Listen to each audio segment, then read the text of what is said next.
Welcome everybody to the January 5th, 2021 regular select board meeting. And I will convene the meeting, the first meeting of the year 2021. Happy New Year. And the first order of business, just to ask Peter if the meeting has been properly warned. Yes, it has. Thank you. The second thing I'm going to do is ask if board members have had a chance to take a look at the minutes and if anyone has a motion in that regard. I move to approve the minutes of, what was it? The 15th. The 15th of December 15th, 2020. Thank you. Ian has moved to approve the minutes of December 15th, 2020. All those board members in favor, please raise your hand and say aye. Aye. Aye. That's 5-0. Chair's remarks will be short, just to wish everyone a happy new year. Let's all try to continue to practice kindness and keep our neighbors safe. Peter might be mentioning that we have had a couple positive cases amongst our town employees. And of course, among the many select board responsibilities, a big one in my book is protection and health and happiness, hopefully, of our town employees. So we wish them well. And I'll let Peter do any further comments if he wants to make those. Sure. So we have had 2 positive tests. In both cases from exposure that occurred outside the workplace, which is not to say that there aren't all kinds of risks inside our workplace, but we continue to try to be as cautious as possible and as rigorous as possible with the safety measures. And employees have been mostly very good about that. And when we see gaps, we plug those gaps and remind each other. And so I think actually in terms of the practices of the town employees within our workplace, we're seeing, for an organization of our size and the interaction that we have with the broader community, I'm grateful that we haven't had workplace related COVID positive tests, but we have had 2 employees who have been directly affected by this. And we certainly have had a number of situations that required temporary quarantine and testing to confirm negative from possible exposures. So like everybody else on the planet at the moment, town employees are working individually and together to try to be safe and keep the community safe. And we'll keep doing that for a while longer. Thank you, Peter. And assuming that does it with manager's comments, I'm going to move on to select board comments and committee reports. Fellow select board members, anyone have any updates, New Year wishes, committee reports? Probably not. Just shout out, raise your hand. No one? Okay. Next, we're going to move into public participation, and that is when we invite people to just raise your hand, so to speak, raise your hand being in quotes. The way to do that is to look at the bottom of your screen if you haven't already activated it.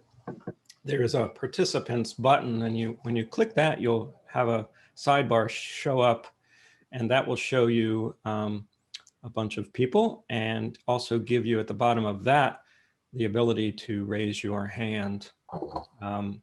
And public participation is for anything that does not appear on our agenda, because we have a significant agenda tonight.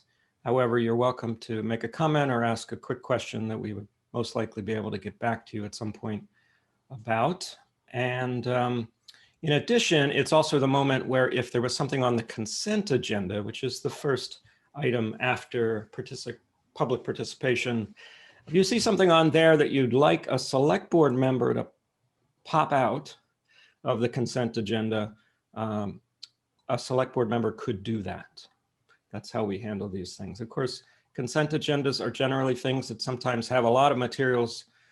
And that's the case tonight with certainly one of the items on the consent agenda. But it's often things that we want to handle pretty quickly and doesn't require much discussion. I hope that's a decent enough explanation. I don't see any other hands. So speaking a little slowly and stalling a little bit, I think we'll move on to consent agenda. We have two items, excuse me. One is a annual audit and financial statement, which of course does have a lot of the materials. And the other is purchase of a replacement vehicle for the animal control officer. So both have materials to be read, and we've read them, I'm sure.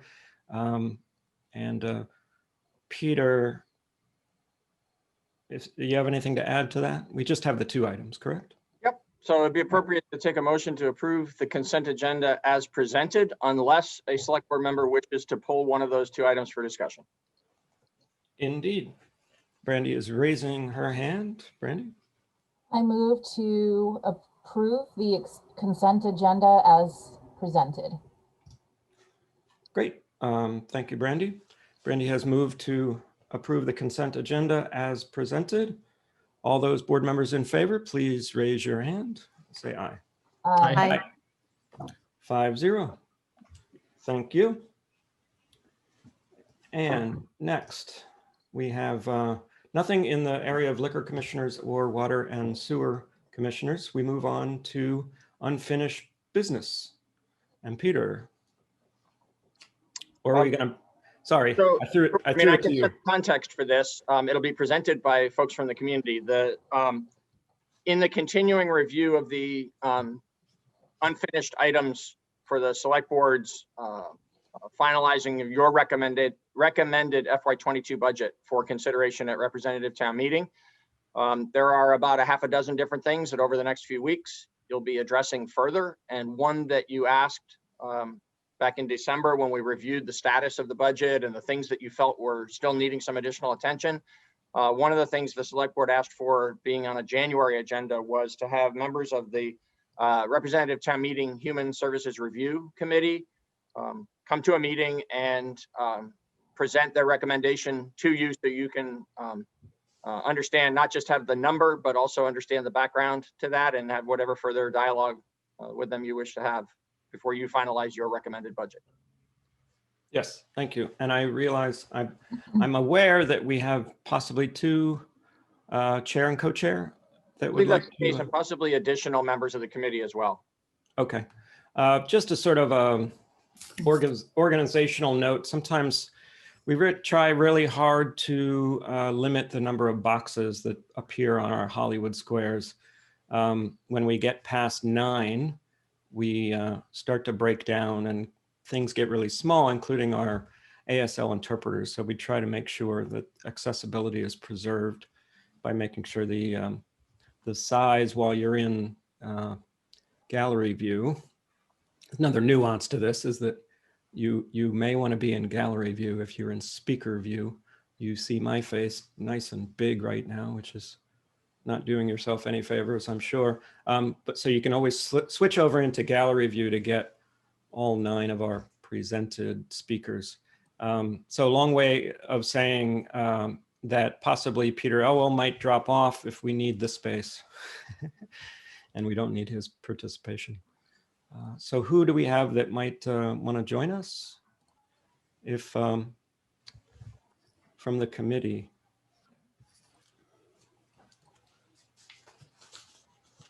Patrick is inviting David. Hi, David. Good evening. Yeah. And I believe Ann is here as well. Ann Fielder, right? Yes. I think she Ann, is. are you available? I think probably. Ann in Vermont. Oh, I see. Let me see if I can invite. There she is. Patrick beat me to it. John Kennedy is here. Okay. Does everybody wish to be on, or do you guys want to? Peter just bowed out, so that's fine. He can join us. Ain has their hand up. And Ain would like to be part of this. All right, stand by. And Gary. Well, that goes over our number.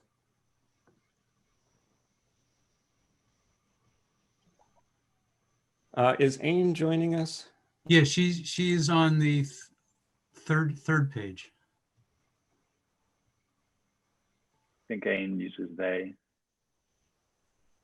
Mhm. Hey, Tim, I'm sorry to jump in. What's your preference? Well, I was going to take. We have room for one more person and that can keep it at 9. Well, to be fair, Ain raised their hand first, but then Gary somehow got ahead, so I don't know what to do. Why don't we just ask one of them to voluntarily just be camera off for now? I can, Can we just have the microphone up? Can we just have a microphone up? That sounds good. This is Ann Fielder.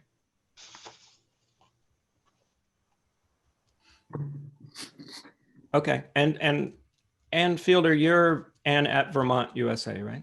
Yes, I'm sorry, I didn't change that. That was. No, that's fine. I just wanted to make sure I had the faces That's right. Ann Fielder, that's me. Okay. So either So- Ain or Gary can turn on their camera. Hey, you can turn yours on. I see me enough. I was gonna say, I'm fine with you doing it, Gary. So rock, paper, scissors. Yeah. That's it. Ain, thank you for joining us. Thank you, Gary. Ain, Absolutely. I think you're it. Thanks, Gary. You're welcome. And we can still hear Gary. So Okay, good evening. yeah, good evening, Ann. Good evening. You'd like to kick us off? Happy New Year, everybody. And we're happy to be here to talk about our work. And I think I will just read, which is very short, the letter that went with the spreadsheet that we sent, just to kind of get everybody on the same page about what this committee does and our process. Thank you to the 34 agencies that submitted requests for consideration. We appreciate the time and resources put into the application. Your missions, accomplishments, and plans for improving our community are inspiring. The agencies that we recommend for funding are vital to the well-being of many vulnerable residents and to our community as a whole. We request the support of the town meeting representatives at the recommended levels.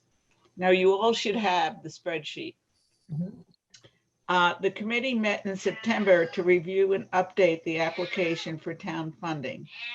The application information was emailed to previous recipients and was posted on the town website and sent to other media outlets. Prospective applicants were invited to an informal meeting on October 26th. It was really an informational meeting on October 20th, 2020. We received 34 applications requesting a total of $276,400, which was 31% more than the total amount granted last year. Committee members reviewed applicant agencies' financial documents, and sorry about my cat. That's your cat. I was hoping it was your cat. At one point I was gonna say, is that a real cat? She's so bossy. She does this all the time, and I should have put her out. But anyway, she's very bossy. Committee members reviewed applicant agencies' financial documents and fiscal control, as well as their descriptions of services provided to Brattleboro residents, anticipated programmatic changes, evaluation methods, and collaboration with other agencies.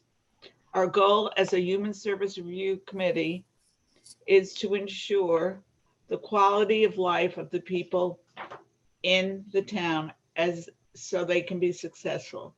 The town's human service allocations are important to each agency's ability to serve the needs of local residents. To determine how town funding would assist each agency, we considered the size of the agency's fund balance relative to their operational expenses, fundraising capacity, the flexibility and predictability of other sources of funding, and the agency's positive impact on Brattleboro residents. The committee prioritizes agencies whose function is to provide food, shelter, or other urgent and basic needs, as well as emergency and social services. We also prioritize vulnerable populations, including but not limited to elders, children, people without stable housing, people living with HIV, AIDS, people in recovery, and people living with lower incomes. The committee recommends $276,400 for funding. The committee used a vigorous and thorough process to review and score the applications. These scores were a starting point in the conversations about funding. Recommendation. It's been an honor to serve on this committee. All the current committee members would like to serve again next year. If you have any questions, please feel free to get in touch with us and John Kennedy. And maybe we should have people just say hello. Anne, why don't you say your full name and just say hi? Hi, I think I know most people here already. My name is Aine Thompson. My pronouns are they, them, and it was my first year on this committee, and it was really, really enjoyable to serve and to work with the folks who've been doing it for all these years. So thanks for having me and letting us do this. David, why don't you weigh in and say your full name? Say. This is David Miner. I said hi earlier, and I've been a longtime member of the committee, and certainly enjoy the group that we're working with this year. John, do you want to say hi and give your full name? Oh, John. John's not there. Okay. Gary, do you want to say hi?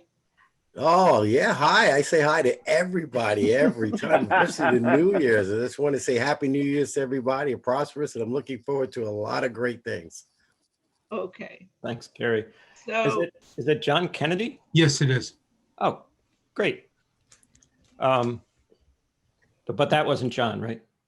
No, that was Gary. Gary. That's Gary. I think I just asked him to unmute, but let's see if that works. Yeah, John Kennedy. Hi, John.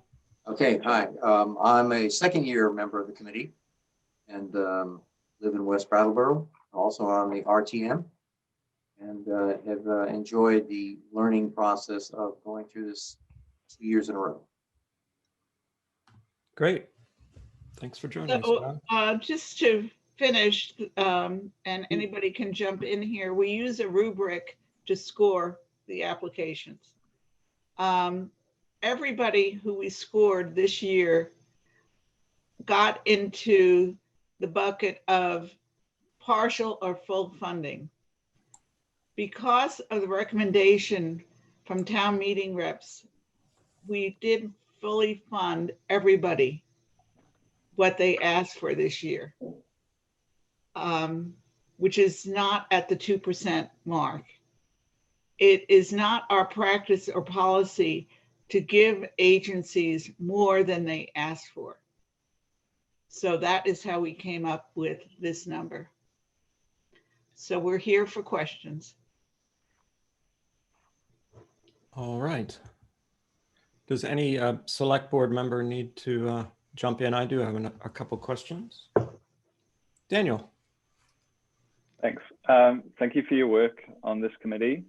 I know that the last few years at town meeting, the relationship between the committee's work and town meeting's decision has been, challenging. And I think that it's good that we have this committee to spend the time, really taking a close look at each of these requests for funding from the town.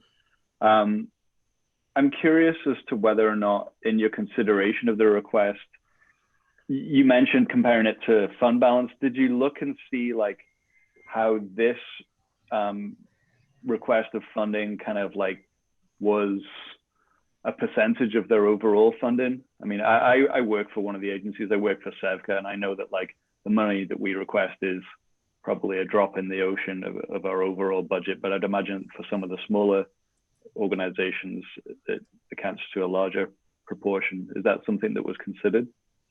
David, I'm going to give that to you. Sure. Dana, yes, it is something that's considered. One additional thing that we were looking at this year was because of COVID, we asked some specific questions of each organization of how they were impacted, by the virus, but also were they able to obtain additional funding, from other sources. And so it was interesting to see, to see what was happening. Absolutely, certainly seeming, I think every organization was impacted one way or the other. And they went into detail and told us as to, what they were doing in order to be able to remain in contact with, with their clientele. And they, straining at the budget and looking to see what they could put together, because I think, there's a lot of, on the budget side, a lot of strain because of, the normal avenue for income was in many cases dried up. So we absolutely did take a look at it. And I think that's one reason why, from, as Ann was saying, that we granted, in essence, the request that every organization put in, because we were relying on them to identify really, what they need. One thing that's different with what we provide is that we are, rather than looking at specific programs, if what people need are just kind of, general operational fund, we absolutely do consider that. And that's, for many of these organizations, that's extremely important, as opposed to earmarking it for any one program. It really gives them the flexibility in some cases to survive. Mm-hmm. Thanks. Any other questions? Yes, Ian? Yeah. Yeah. Thank you all for your work on this. I think we can all agree that, especially this year, the work that you've done in this committee is very important. And you mentioned that all of the organizations that you reviewed scored either partially or fully funded based on your rubric. I'm curious if you have the numbers in front of you, what the percentage of the partially to fully funded organizations were. We fully funded every organization because I'm aware of that. I'm asking, you said that the rubric scores, some of them scored for partial funding. Oh, I see your question. Yeah. I don't have that in front of me, but I would say a good 70% of them scored pretty high in the rubric. And there were a couple organizations just got in under the wire, so to speak. These were some of the smaller organizations, so it wasn't that difficult for us to fund them. They weren't asking for $20,000. Mm-hmm. So we felt comfortable with the process. We talked a lot about how to proceed, and at the end of the day, it wasn't a perfect process, but never is, but we did the best we could. Great, thank you very much. Ann, I have a question. You could field it, or David could. Anybody could, of course. So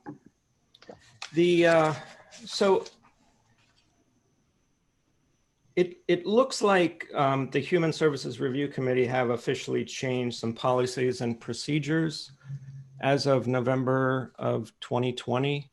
There used to be a line down towards the bottom that said, the committee will recommend an overall amount to fund to the town meeting based upon the grant review process. This amount may be based upon 1% of the prior year's town budget. And so am I correct in assuming that you've sort of lifted that from your policies and procedures because of the non-binding resolution at RTM? You hit the nail on the head. We were very confused about what to do or how to proceed. So clarification, we were looking for clarification for next year or this year, because we felt that we got marching orders in a sense about the 2%. We knew we weren't going to give people more than they asked for, which would have gotten you to 2%. If we just gave out 2%, it would have been almost $400,000. Right. So we just held the line at, and I think it's at 1.3%. Is that? Yes, because it's 30% more than last year, which was 1%. Right. So we felt good about that we didn't get too far afield, but we are in this funny position between the select board and representative town meeting, and just did not know really how to proceed. So we just, that was the decision we made. Thank you. I mean, that makes sense. And I certainly wouldn't blame you for taking that position, and you have to go one way or the other. But I think I'm going to encourage my board to remember that the thing that was passed was a non-binding advisory motion, okay? And the details of it is that the proposal was that the select board should consider increasing the Human Services Review Committee budget to a minimum of 2% of the town budget of previous year. So, and I feel you, Anne, because it's a really weird position that you were in, and it's always a weird position that the select board is in, because it's our budget that we send forward to town meeting, and yet you're a town meeting committee, which we don't have, or we shouldn't have direct jurisdiction over. But we definitely have to vote to send a number forward, while still lifting up and appreciating all the work you do, you know, in deciding who gets what. The irony of this is that that work of who gets what and who gets prioritized and who is deserving and not deserving, but less deserving maybe of the limited funds, got kind of wiped away from this odd sort of year that we're having. I think it's more, I think it turns it into a not very democratic situation, because we've got a situation where the committee was the one that by default made the decision to raise it however much, 40, a fair amount, you know, the up to 1.3% from what was close to 1%. It was a hair over, I think. So I think it doesn't feel quite right to me to go about it this way. I think a more democratic way to go about it would be for this board to send it forward with the staff recommendation and to let RTM bat it around. I mean, RTM's going to bat it around, since it seems to be the tradition every year anyway. A new tradition, but a tradition. Yeah, it's a relatively new tradition. You're very right. Well, we felt that might happen, that, you know, we did our best, we made our best judgment, and realizing that it really is up to the select board. I've got animals galore here too. Make the final, you know, decision, as you said, and then it'll go to town meeting again. Yeah. So, and I think, just to complete my thoughts, oops, we got to scrambled. Oh no, that's just, yeah, switch over. I think I just wanted to articulate, because I'm not sure I have support from, you know, 3 members of our board in this direction, but I do want to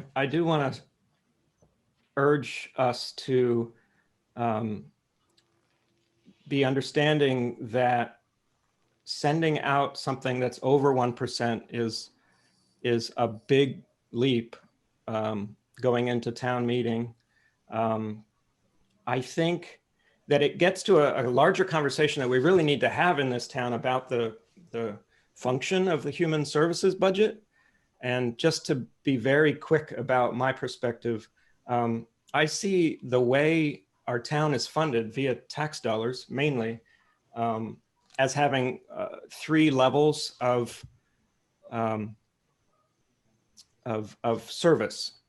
The primary being essential and basic services, you know, police, fire, paving the roads, keeping sidewalks safe, things like that. Secondary being quality of life, funding a library, a great recreation and parks department, things like that.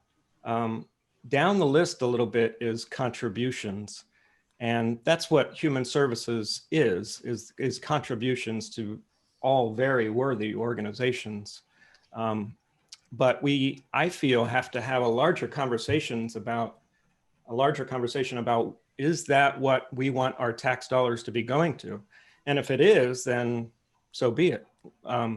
But to increasingly every single year up the budget of human services without having that larger zoom back picture is irresponsible. I think I've been hearing a lot from taxpayers that are increasingly worried about tax burden and being able to afford to stay in this town, people on fixed incomes, et cetera.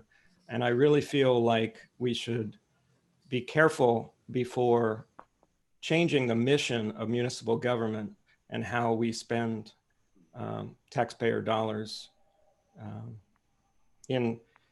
You can certainly make an argument that all of these organizations are worthy, and you can also make an argument that it's not a huge amount of difference in their overall funding. And so that's part of the question that needs to be looked at too.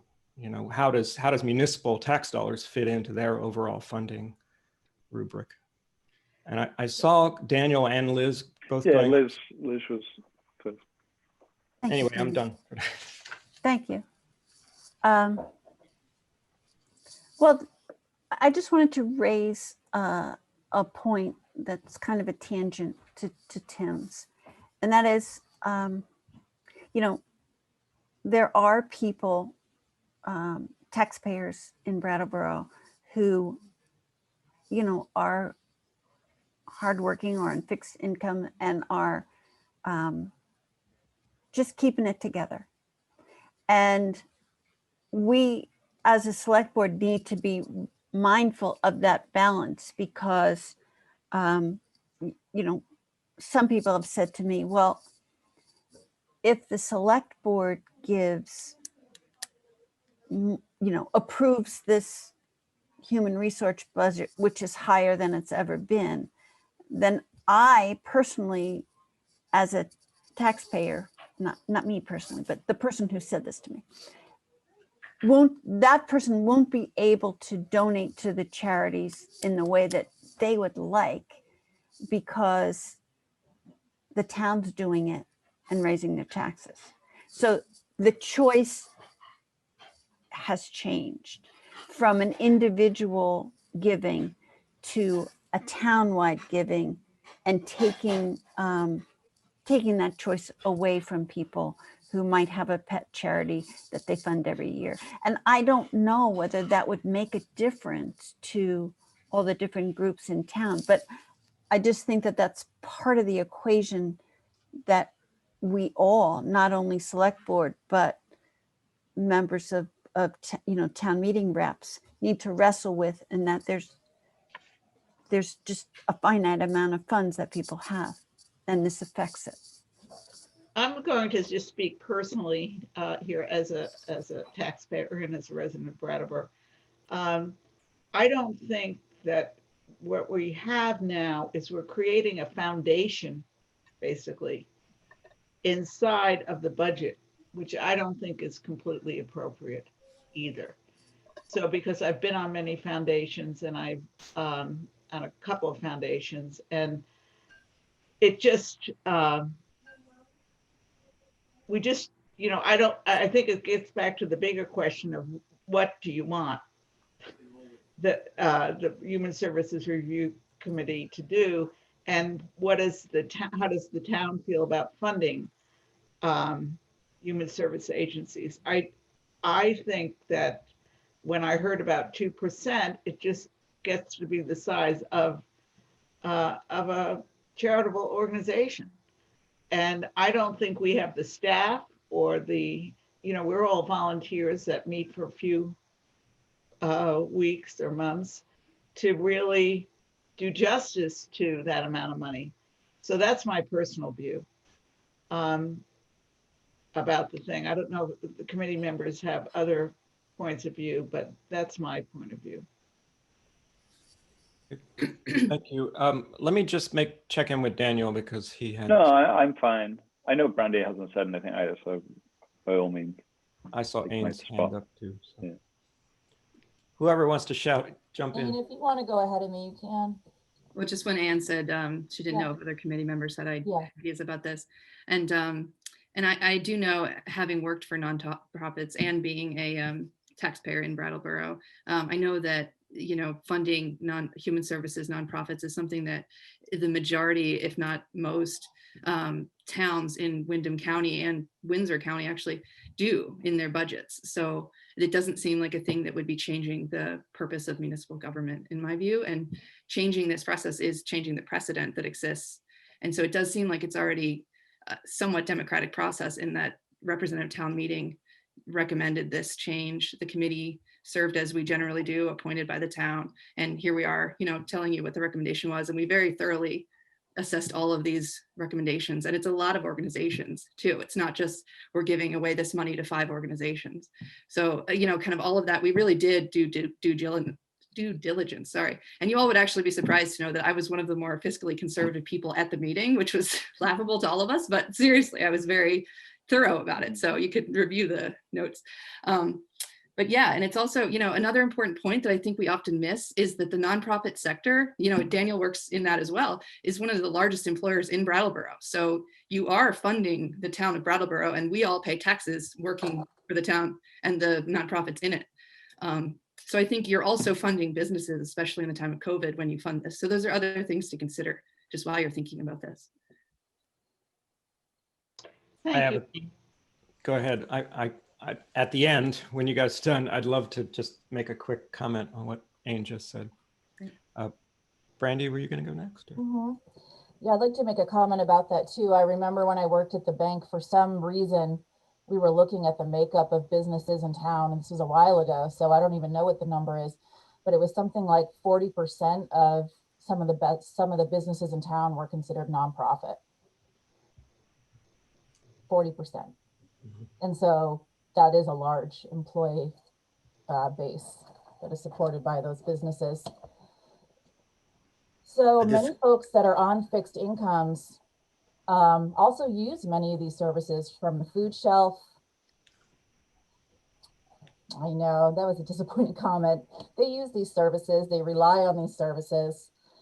I would assume, just on a whim, that the reason it increases every year, meaning the need for human services funding, is probably because the needs in Brattleboro of our community members have not in fact decreased, and particularly this year and years leading up have increased, and this has kept pace with that. I would also throw out, just anecdotally, that Brattleboro used to actually provide townwide health insurance at the municipal level, and so it's not it's not like supporting and sustaining our vulnerable citizens has ever been that much of a far out idea. And while municipal government to some may feel like it's for purely structural need, that doesn't mean that's the healthiest way that we should run a town. And I would support sending this forward with the human resources or human services recommendation. I just figured I'd put my hand up in the blue because they can't probably see my hand on the camera. So I just wanted to say also, I have to agree with Ain and with Brandy. A lot of the organizations that I looked at on there, these are organizations that put in and put out for a lot of the people in Brattleboro, and with people on fixed incomes as well too, that they can go to. And if you look at the list of organizations from Senior Solution to Turning Point, these are actually giving back to the community. You're investing in financially in a structure that's working for the people in the community. So your tax-paying dollars actually aren't going to waste. They're going for a good cause. and they're searching and getting help from other people out there too.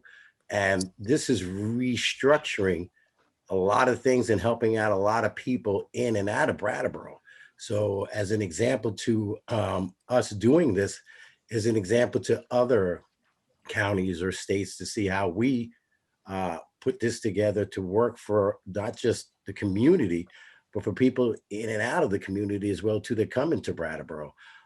This is a broad thing. So I think you investing in this is a good thing, tax paying wise. I mean, I pay out in taxes. I know a lot of these organizations, I work for them. So I see the inner workings, you know what I mean, Tim, of how they work the wheel and even with Sevka. And then I think, you know, the ends do justify the means if you really see it. I mean, I'm not trying to say you got to break a few eggs and make an omelet, but there's a lot of good causes and a lot of good things that are happening from this that's growing from it. So I would have to definitely say something like this. I really stepped back and, you know, took a look at it and put my whole heart into that. And I really believe in what we came up with is really definitely beneficial for the town and for the people as well, too. Thanks, Gary. Daniel. Thanks. I think what Ain, Brandy, and now Gary have said, it's kind of reminded me that actually, yeah, if I just focus on the part of this budget that I know something about, you know, so Sevka requested 12,000 all the previous years, and then this year requested 14,000. I know that that 14 is not the entirety of our budget, but if I think about what Sevka does in Brattleboro and the value that Sevka brings to Brattleboro in terms of like direct payments for like people's fuel, electric, and rent, it is way more than $14,000.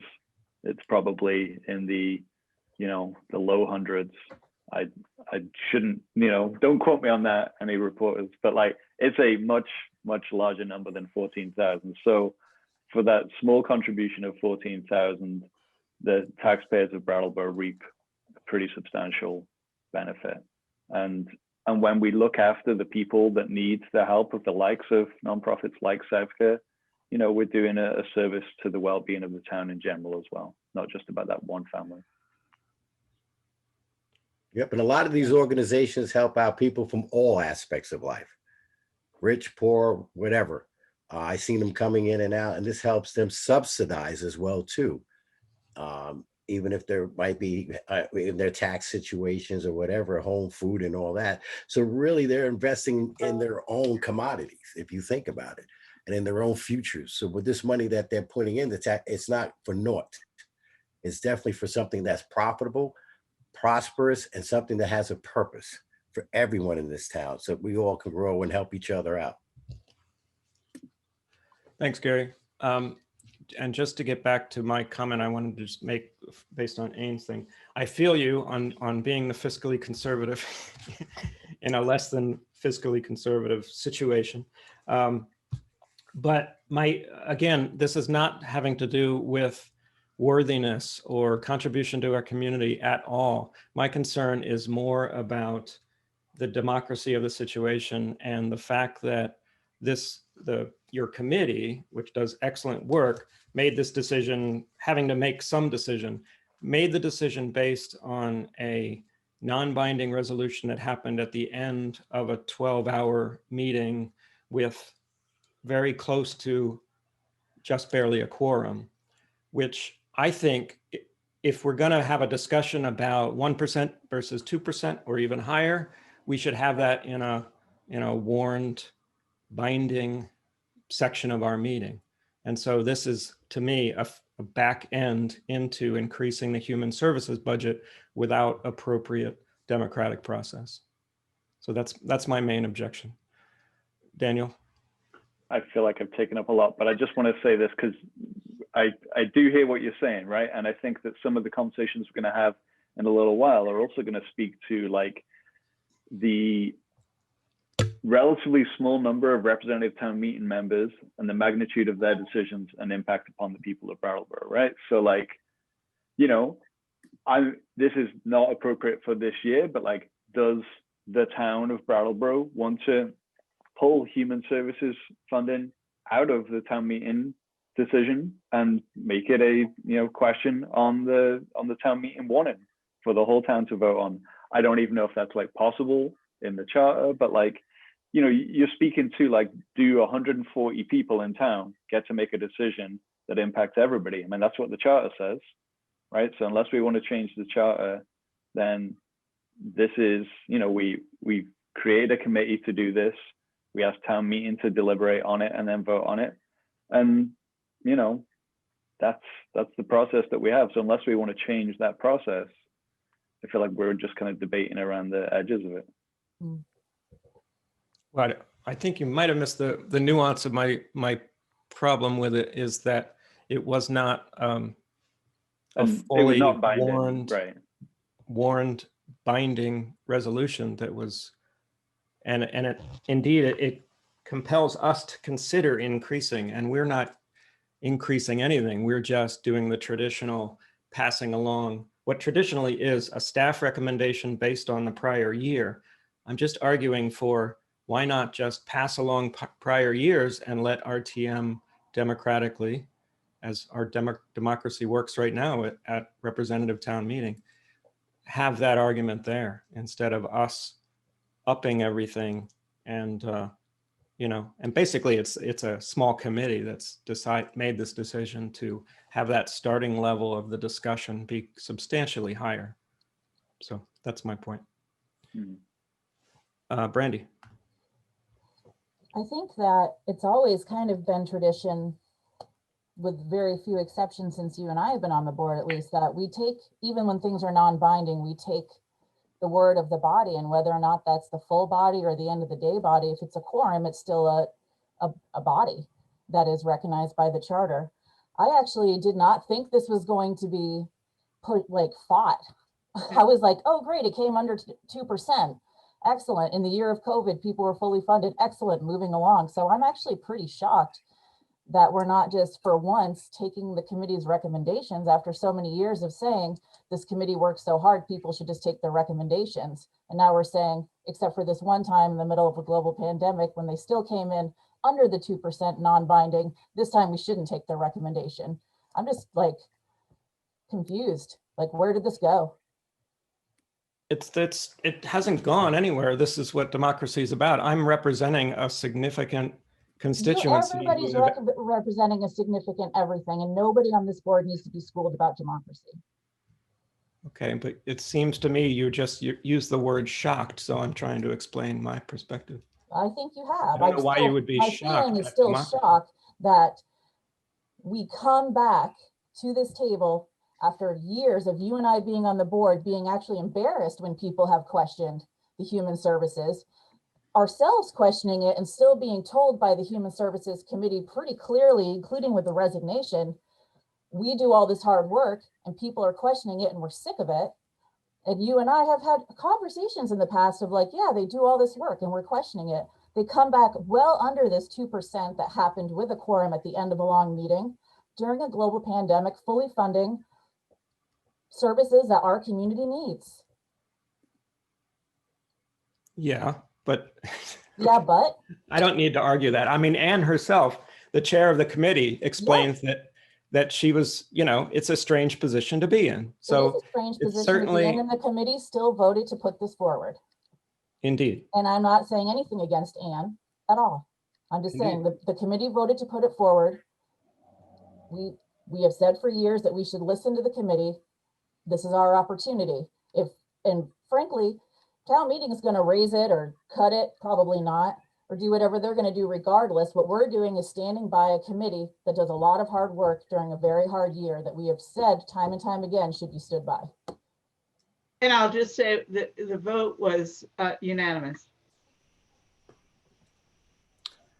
Did you say it was? Sure. I'm sorry. It was. She said the vote was unanimous. Oh, thank you. So a big truck just went by. All right. Well, if no one else has any comment. Oh, Ian. So I think I want to address a couple things. I don't really like questioning the process of RTM when it is a quorum.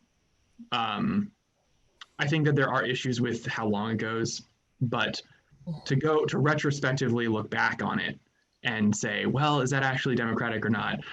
I think it's, I think I hear your point, Tim, but it's, I think that that's, can be, you could use that in a lot of other ways, you know, in the future, looking at RTM and thinking like, well, you know, I don't necessarily, I guess what it comes down to is, if I understand it correctly, RTM passed with quorum a non-binding resolution that this committee unanimously approved.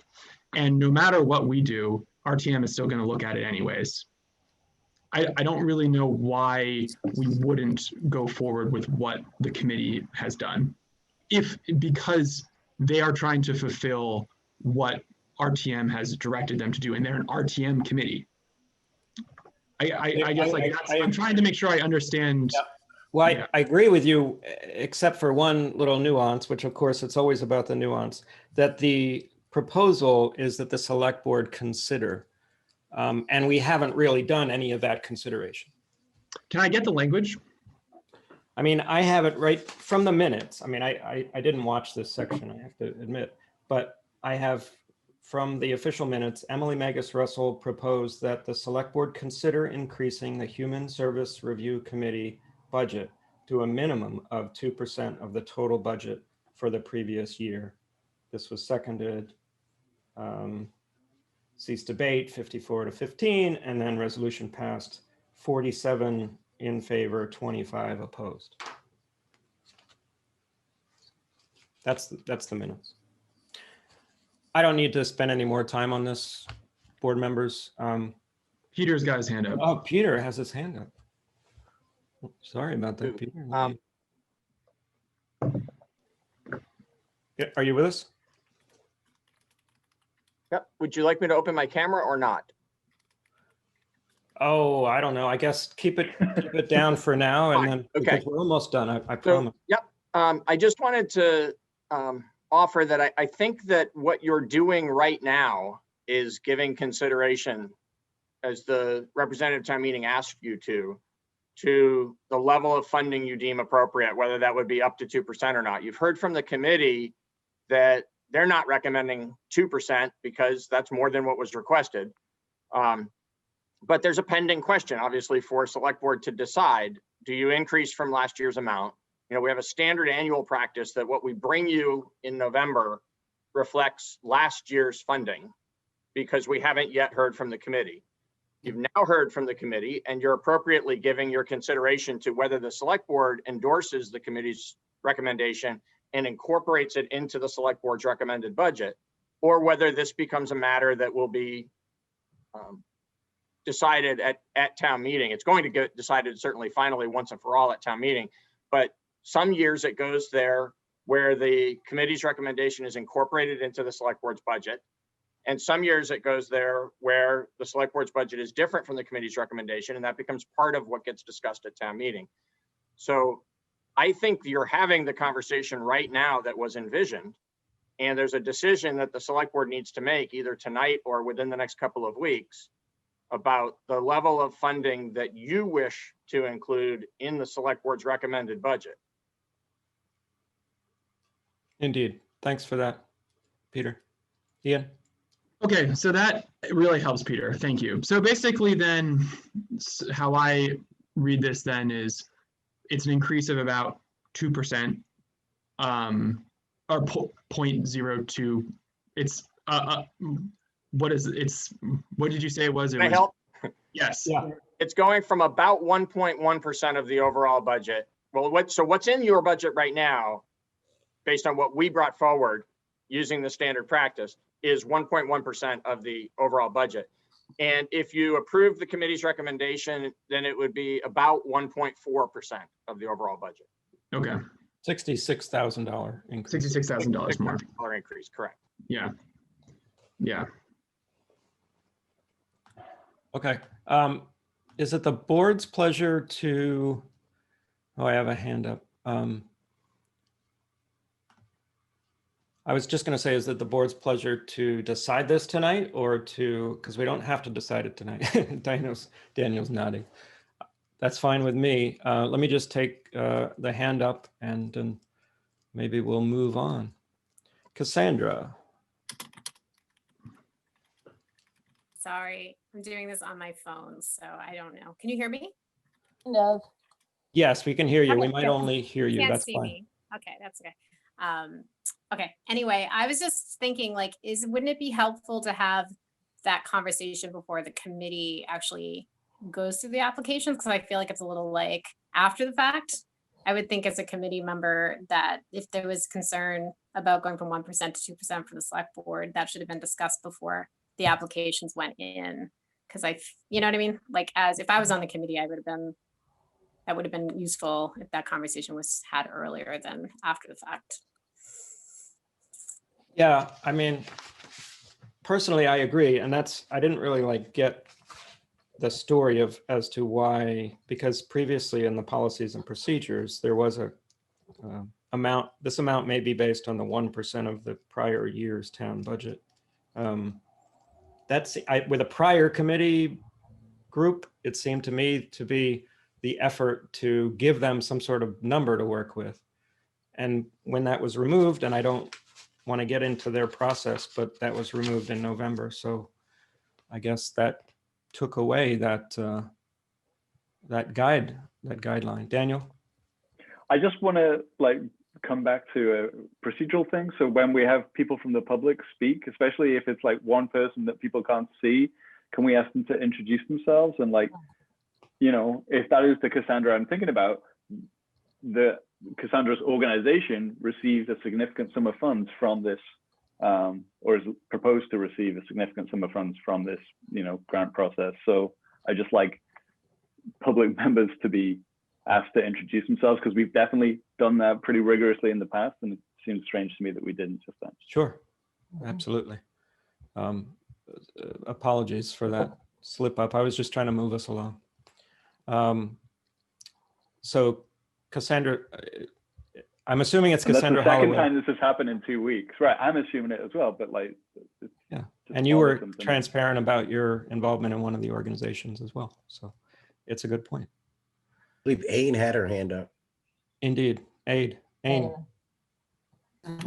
So yeah, I as a committee member, I can speak to that process point, because you said you didn't want to speak to our process, and it absolutely would have changed our process if we had known that we weren't fully funding everyone. We would have made different decisions probably in that situation. So we did believe that we were, acting on the town's interest and what they recommended we do at the town meeting. We discussed it at length, and the only reason we didn't change the policies and procedures to say 2%, which was our initial idea, we decided to leave it open because we've noticed they changed every year, and that's been an issue for committee members in the past. So we didn't want to create that issue in the future. We wanted to be more flexible. So just to give you that insight about it. Okay, thank you. So I guess if we had that mechanism in place, Tim, that information, would that have been helpful for us? This is Anne. It would have been very helpful. This was just an unusual year for us, and we were kind of in the dark, trying to figure out what to do. We did our best. I think it falls into no one's fault too. Sorry, Liz, it's just sort of a process. Oh, there are some hands raised, but I just wanted to say that maybe this is a bad year to try and put the toothpaste back in the tube. And we should wait till COVID is over and have a nice, calm discussion about it. Great. In that spirit, though, I'll take the two. Well, I don't know. Cassandra already spoke. So Dick DeGray, if you'd like to pull up here.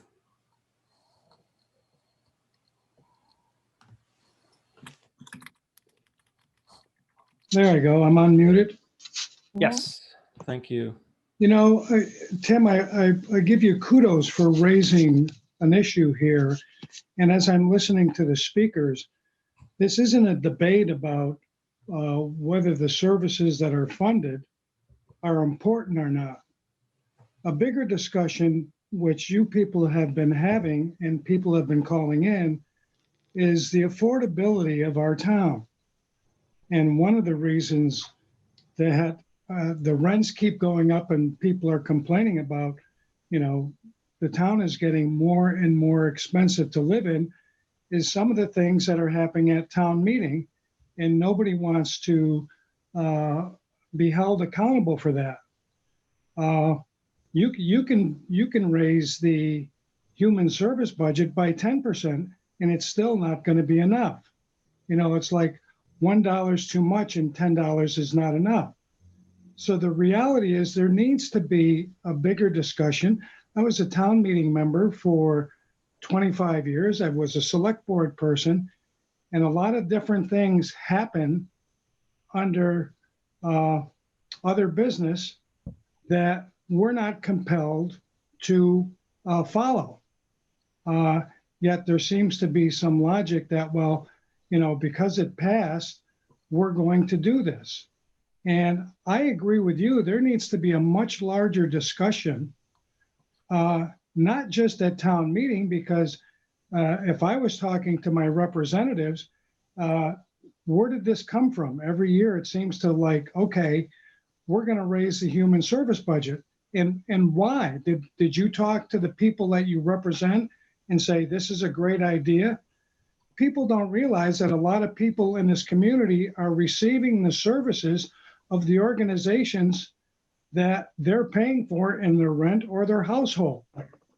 And so it's kind of this circle we're running in, chasing our tail, when there needs to be a larger discussion, and not just willy-nilly at town meeting when someone says, well, this group didn't get funded by the committee, we think they're worthy, and we want to put X number of dollars in.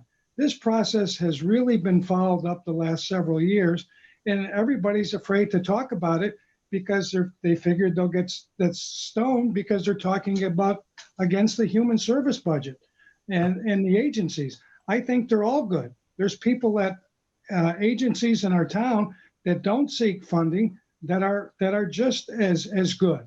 So this isn't about the importance of them. It's about affordability and where do we draw the line, you know, and it's got the same thing to do with your budget. At some point, you know, these raises that come out of left field, people have got to stand up and say, this is about affordability also in our community. It's not just about the service.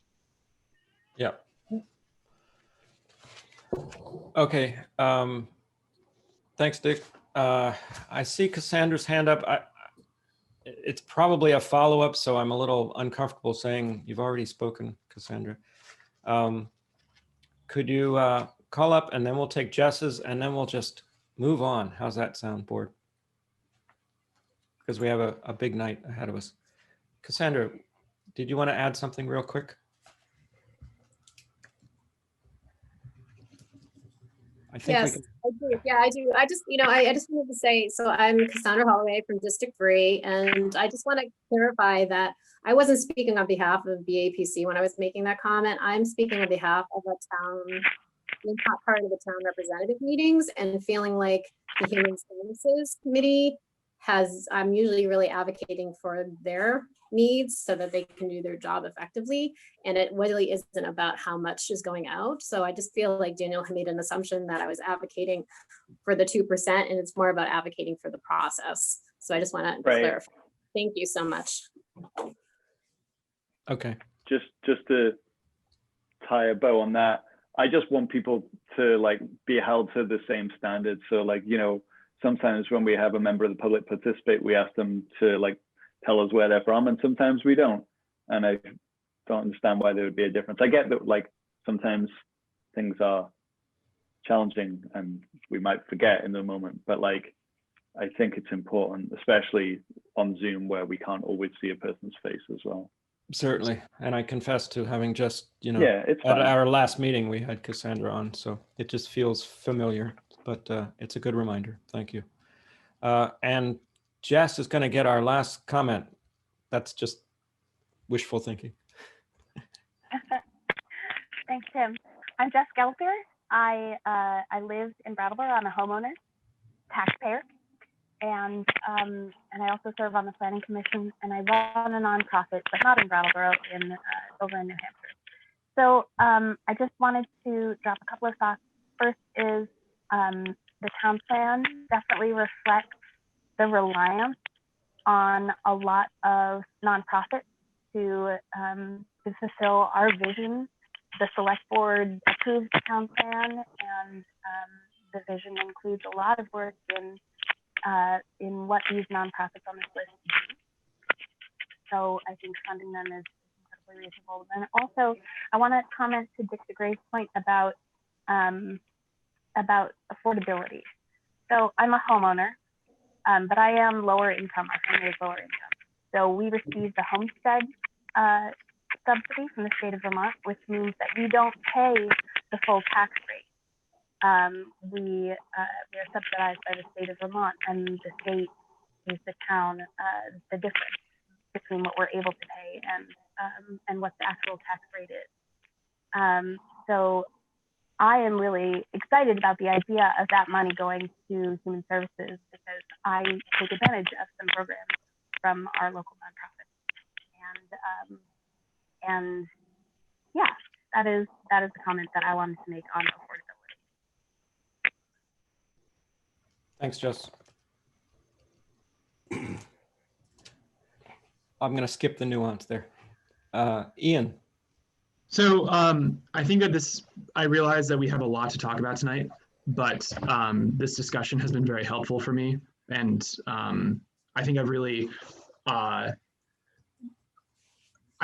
moved on this. I think it doesn't necessarily make sense to vote for this, for the committee's proposed amount, if the direction from RTM wasn't clear enough. And so if I take Ains' point that they would have funded different committees differently, or different organizations differently, had there been more clarification, I don't think it makes sense to put this forward as the recommendation from the select board.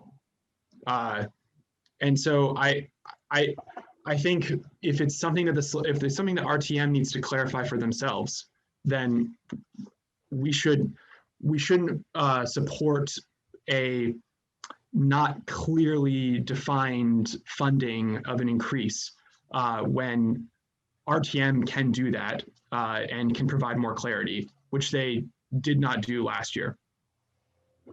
I think I need to clarify what I said. Is that possible? Yeah, if I misunderstood, please clarify. Thank you. So yeah, we discussed it at length, and we did. I'm also a representative town meeting member. So I was there when they voted on that and when they made that language. And so we discussed at length about what we thought they said, and we had the resolution, and we were appointed on to this committee by this board. And who didn't tell us not to fund at 2%. So we followed the recommendation of representative town meeting. So I guess what I'm saying is, if the select board wanted to change that or advise us differently, I really do wish that that had been told to us before we did all of this work, because we did have many hours of meetings, and that's the precedent for how this happens. We have this committee and they do those hours of work and then they bring it back to you. So I'm just confused. I guess it was kind of in a response to what Cassandra said, which was, she would kind of feel that way if she were on the committee, having done all this work and then being advised to do something different. Because that's what it feels like is happening now, because RTM did tell us what to do. We discussed it, we did it, we're bringing you this. And now I think Tim is taking issue with the number. And so you're discussing that now. But we feel very clear in what we were doing. But if you had given us a different number, we would have gone from your number, I guess, instead of representative town meeting's advice. So sorry, go ahead, Tim. No, I was just going to say, I totally get that point. I think the weirdness comes from the fact that normally we just pass along the number that comes from the committee. But because of this, the wording of this, it's a confusing situation, because the committee is, not our committee, and so it's almost like the parable of the snake eating its own tail. It's a little bit hard to find where the origin is, but I understand your perspective, and I want to reiterate that I really appreciate the committee's work. So.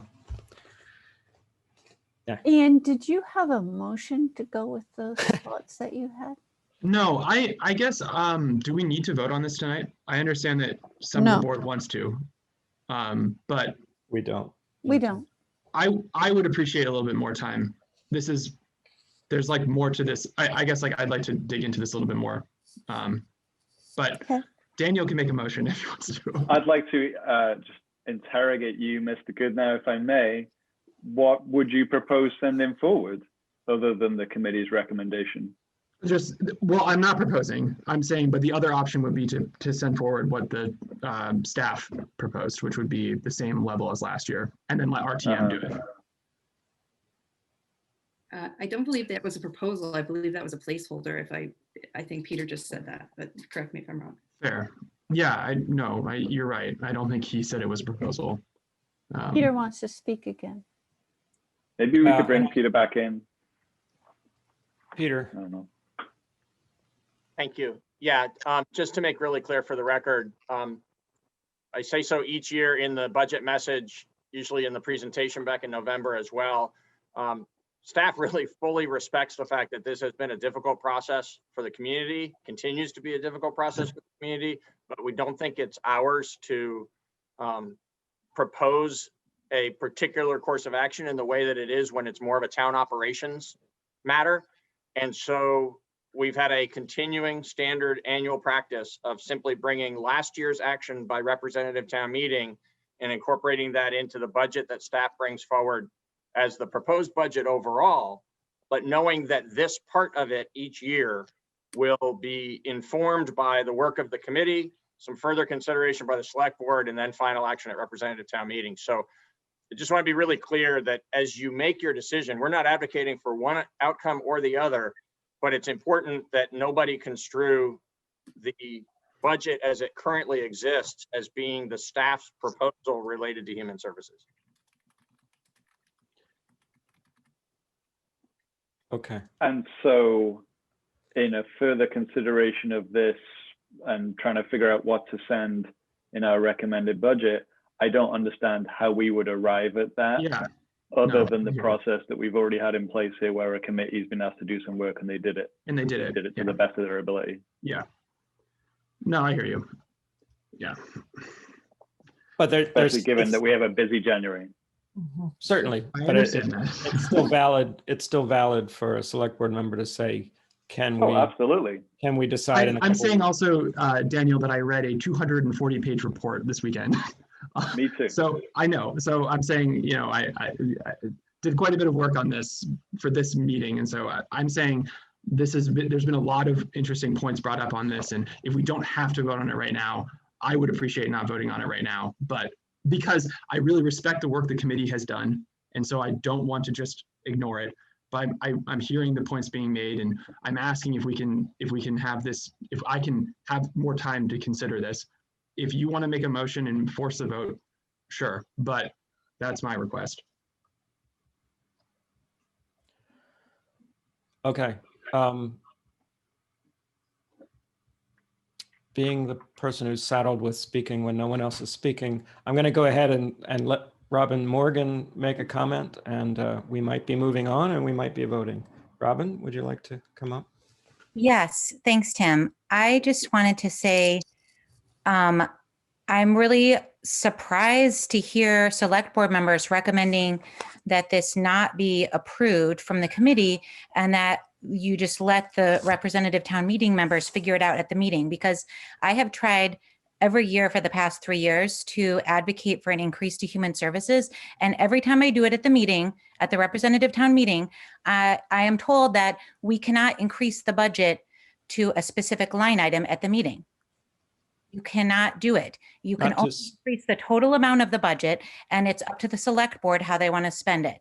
And that is why this whole discussion happened at the end of the meeting, to give a recommendation to the Human Services Committee for this year's budget that they come up with a number that was higher.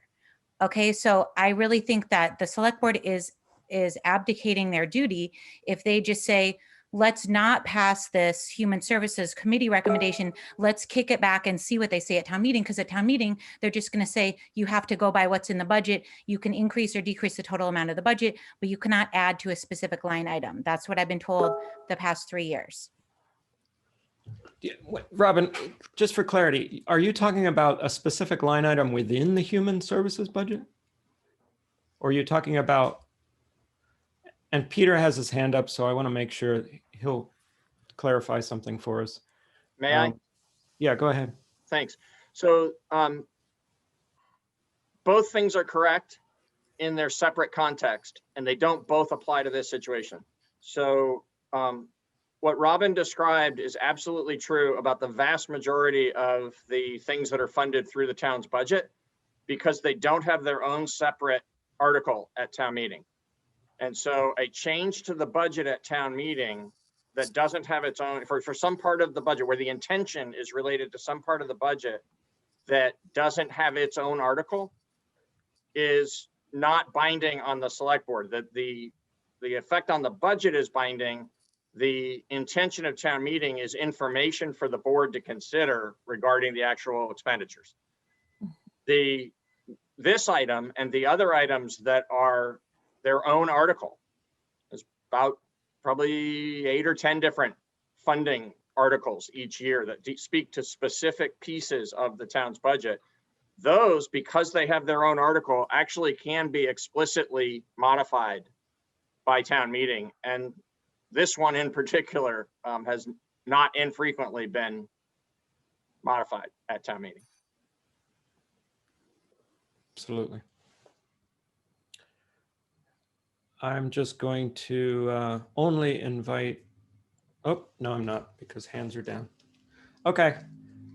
Are we going to take this up before the end of January? I would give Ian the courtesy of having this vote later in the month. I would too, I guess. Yeah, but Is that okay with you, Ian? If you don't want it, if you don't want to do that and you want to vote now, we can do that too. As my first year on the board, and this being kind of a complex thing, I am just saying that I feel like I could do a little bit more reading on this. But okay, I mean, yeah, I mean, it looks like there are 3 of you that would like to do that, so you know, that's fine. But like, I'm not in the mood for coming back to this a week from now or 2 weeks from now and having an hour-long discussion on it. No. I feel like we've covered it pretty much. Let's just give it a little breathing space, and we'll promise each other that it'll be a 5-minute conversation, because we should really, you know, honor the committee and just either send it forward as is or modified, but that shouldn't change anyone's view of the hard work the committee's doing and this strange year all around that we're in. So is that okay for everybody? Yep. All right. Thank you so much. Thank you so much to the Human Services Review Committee for your work. And we're going to move on to new business. Our first order of new business is we have to get a discussion out of the way about absentee ballots upon request versus mailing of ballots. Peter? Yes, Hillary's going to join us here in the meeting and summarize the information that she's presented to the board regarding what might be authorized by the state legislature in these next couple of weeks. Hi, Hillary. Hello, Happy New Year. Happy New Year. Thank you. So I guess I would just ask, I sent a memo, and I would ask if it's preferable for me to read the memo and insert some additional information as I'm reading, or would you prefer for me to summarize? Summarize. Okay. So like Peter said, there is pending emergency legislation that will be voted on when the legislature comes back in session. It won't be voted on until at least January 15th, potentially not until the 19th, which is why we're bringing this to you now. Because if it gets passed, we need to start planning now. And so what this emergency legislation, if passed, would do is allow towns to mail ballots to all active registered voters for the year of 2021, if the select board chooses to. It would allow the select board to move the date of the 2021 town meeting day And it would give the Secretary of State's office the ability to provide direction and guidance like they did in the August and the November elections. So if you as a board decide that you would like us to mail ballots to all active registered voters, we need to start that process probably a few months ago in all reality. So at this time, it's probably a bit surprising to a lot of people, but my recommendation is that we go with the process that we have historically gone through, which is if somebody wants a ballot, they will call or email and request a ballot, and we're happy to mail it, rather than doing this mailing in mass, this bulk mailing. And there are a number of reasons for that. The first is purely logistical. The deadline for petition, well, there are no petitions this year because that requirement was waived due to COVID. So the deadline for consent of candidate forms to be to us is January 25th. Once we have that, we need to put together a ballot, which I've already started proofing, and we need to get it to LHS, the company that prints our ballots. We then go back and forth, proof it a number of times, make sure everything's accurate. They then print them and usually get them to us probably about February 8th. We then have to take those, test them with the tabulator to make sure that there are no errors, everything's being read properly. Early voting starts February 10th. Wow. If we're mailing to all active registered voters, that's 8,000 plus voters. So that doesn't give us much time to be able to get these ballots ready and out in a timely way where people will get them, be able to vote them, and get them back to us in time. If we have just the ones that request them, it's a lot more manageable.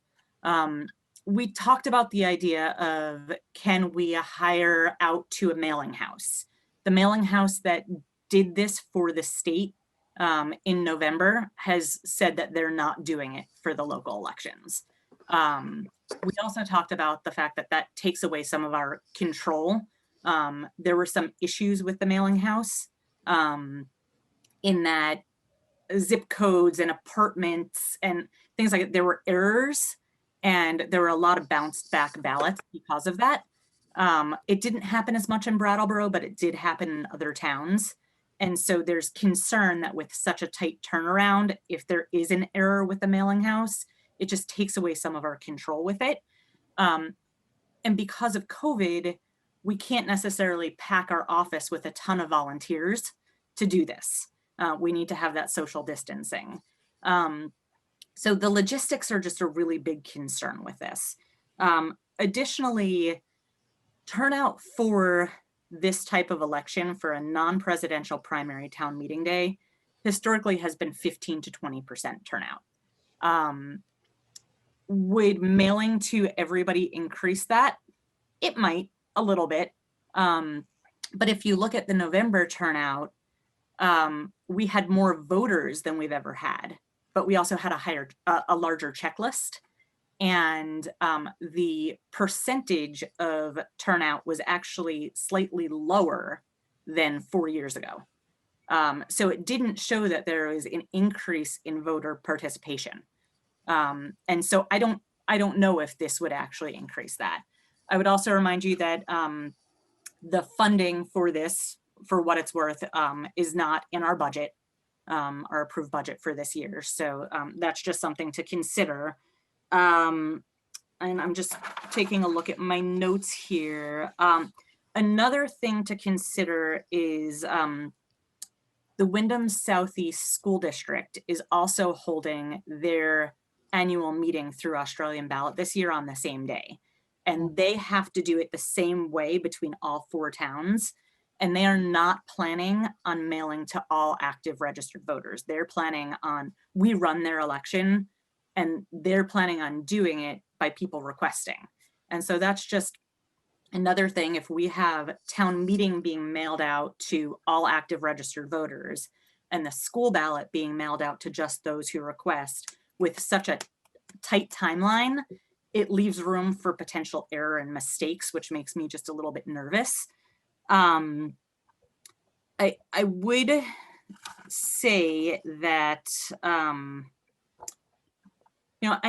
I'm eager, as I was in August and November, to do everything possible to increase voter participation while also prioritizing the health of our community and decreasing the number of people that actually show up to the polls because of the pandemic. That being said, I don't know that this is the answer. I know that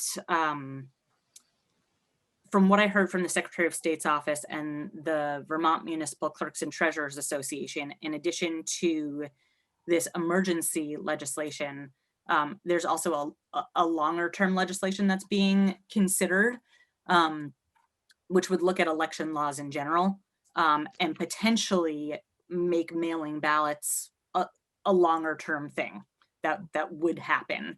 But with that, they're talking about, I believe they're talking about changing the deadlines so that there wouldn't be quite as tight of a turnaround.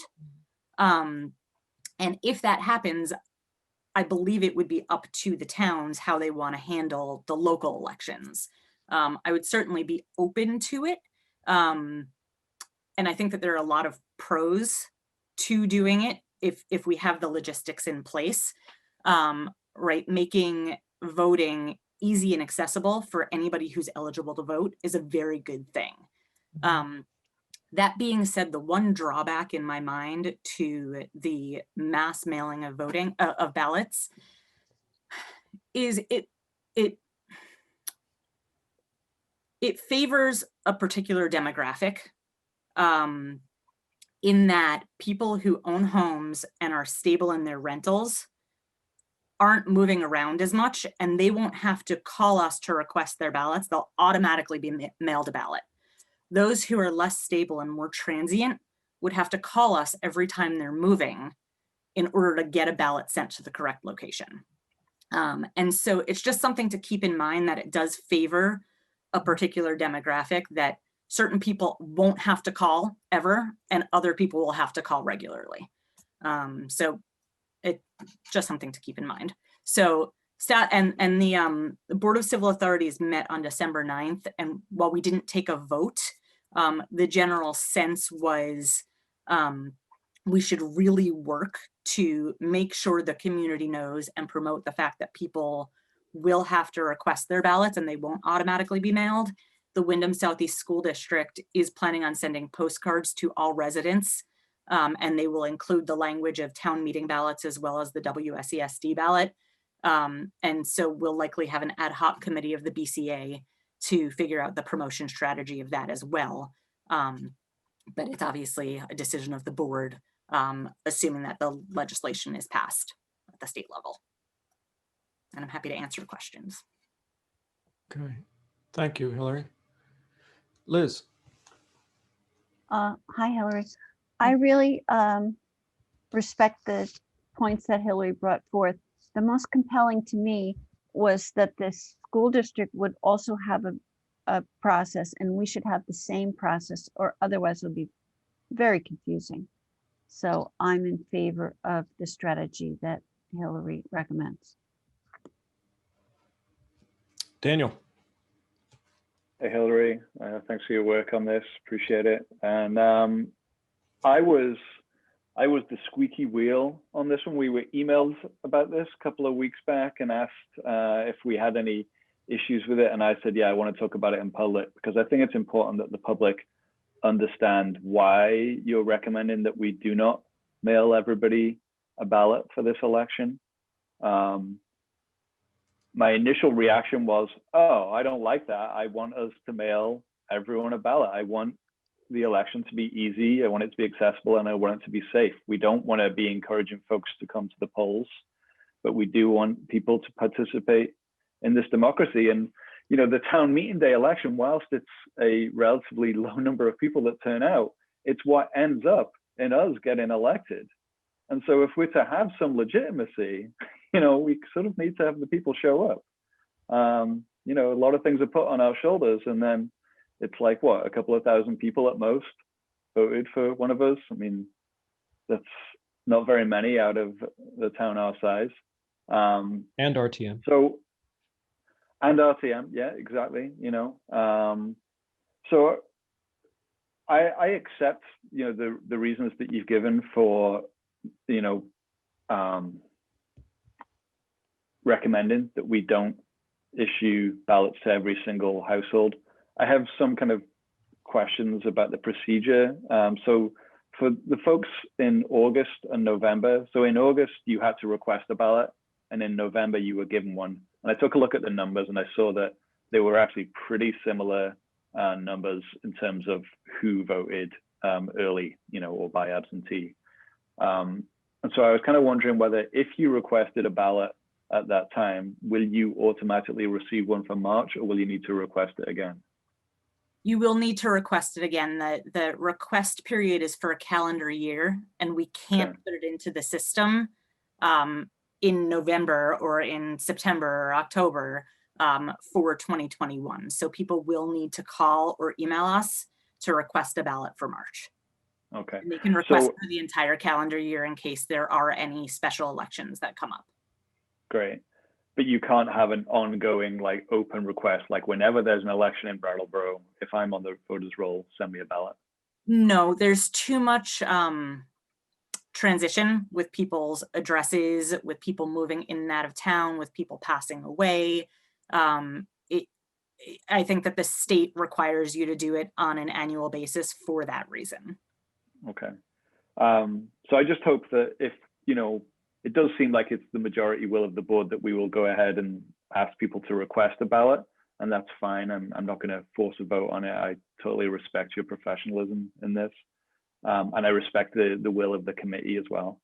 And I just hope that we will all do our level best to make sure that everybody knows, I know that Ian will bring it up, that everybody knows that they need to request a ballot, that there won't be in-person early voting, right?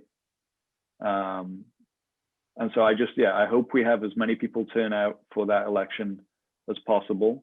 And then one other piece of it for me is that we're going to put the retail cannabis question on there, which is a big question for the town. And I want people to know that that is a thing that they are being asked to vote on. I know it's not technically a referendum, right? But like colloquially, that's kind of a referendum on whether or not we want that thing in our town, you know? And I want people to be able to access this election easily and safely. Thanks, Daniel. Liz, technically first, and then. I just wanted to say that I respect Daniel for wanting to have this conversation in public. I wanted to have it too, and I'm glad we had it. Thanks. Ian. Yeah, Daniel, I wanted to say the same thing. I really appreciate you bringing it up and getting it in front of the public. And Hillary, yeah, thank you so much for all the work. I respect your opinion on this so much.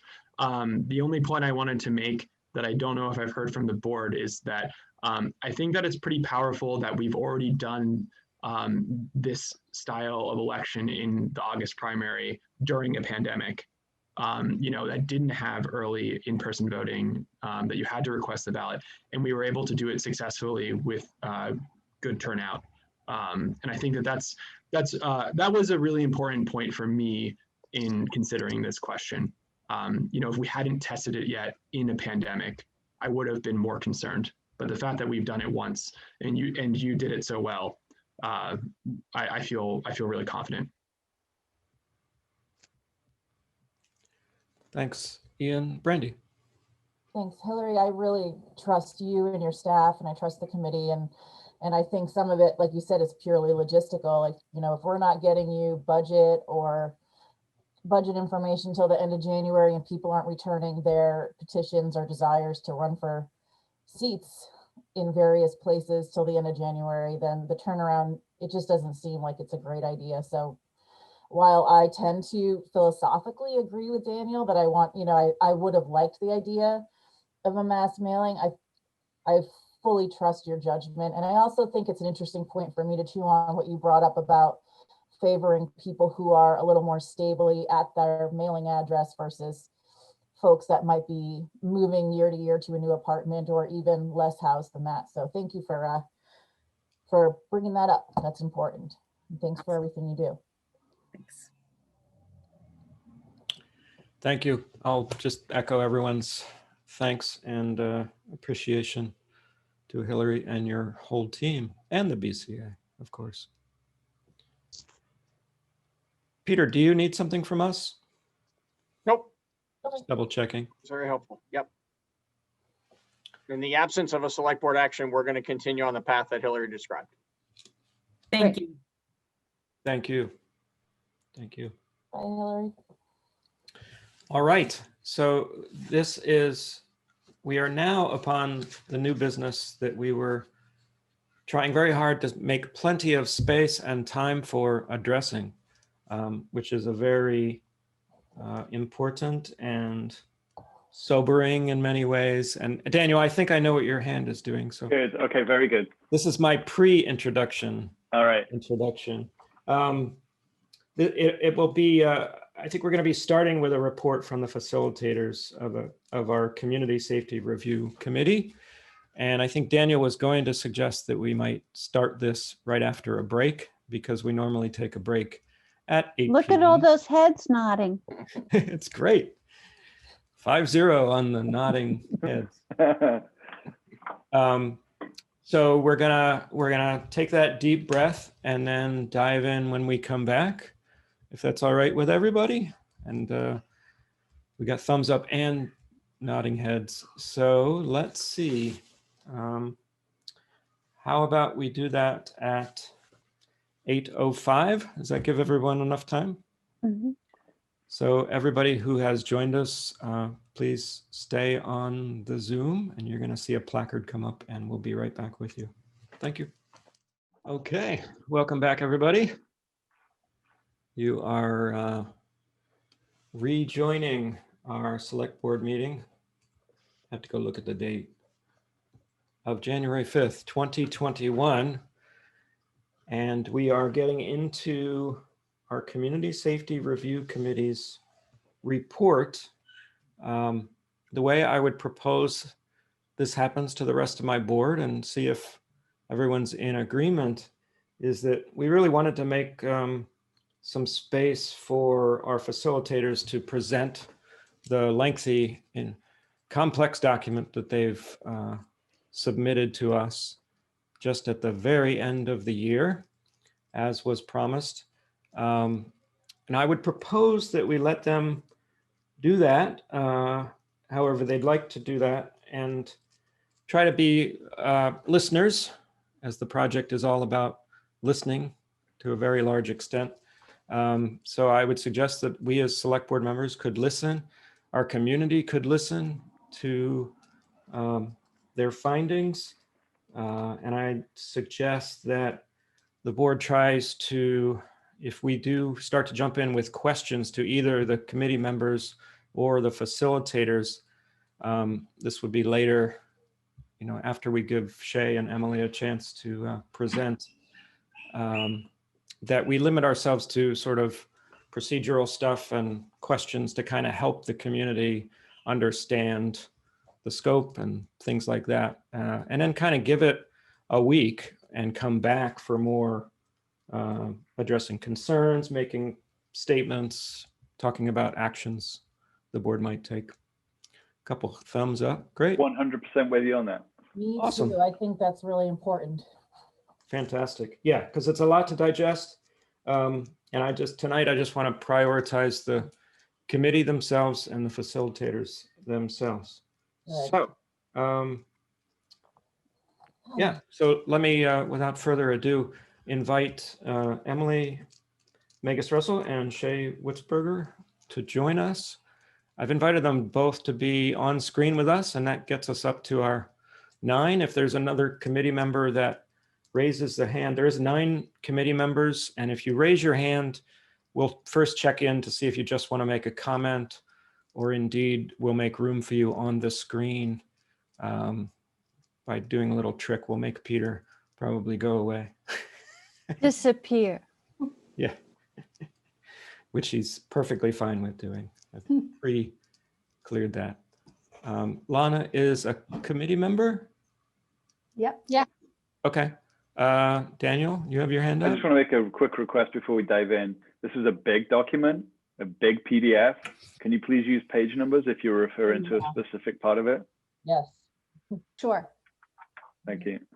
Absolutely. As best as we can, we will, yes. Another point of just to orient you all is that the PDF and the version that are published on the Google Drive have a clickable table of contents and are navigable that way. So that in addition to trying to remember to refer to page numbers, also I will say that the appendices are all clickable around, so you can go where you need to go.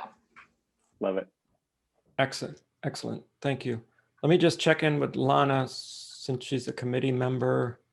Did you want to make a comment before the facilitators get started? No, I'm happy just to be a part of it. Would you like to remain, would you like to be on screen? Sure, if that's possible. If not, I can come back when everyone's It done. is, and I'm sorry, it's absolutely possible if it's okay with the board. What we try to do is try to keep it to 9, and you are our lucky 9th. What I'll ask you to do is just go on mute while Emily and Shay are presenting, and you can just like a board member, just raise your hand if you want to say something. And if other committee members want to jump in at some point, I certainly don't want to restrict that, but just raise your hand and we'll work that out. We might just bring you on an audio, or we might make somebody else disappear. Just trying to keep the boxes big enough for our ASL interpreters. And our hope about the structure is that Emily and I can present the report, which will take some time, and then perhaps you all can ask questions to us or the committee afterward, if that's a good jumping off point. I think many of you will have questions and concerns that this report brings up. So if we can save some of those till approximately the end of the presentation, it might resolve many of those ideas. So just as an idea, like try to give the report a little time, because a lot will become clearer, and some things will bring up more questions in that time. Absolutely. And we'd love to have space for Lana and any other committee member who would like to share, to also add on to the report at the end. Yeah, thank you. Sounds good. Sounds good. Would Lana like to tell us her full name? And as Daniel brought up, that's our practice. Sure, my name is Lana Dever. I'm a longtime Brattleboro community member, as well as a member of this committee, and I work for Youth Services in Brattleboro.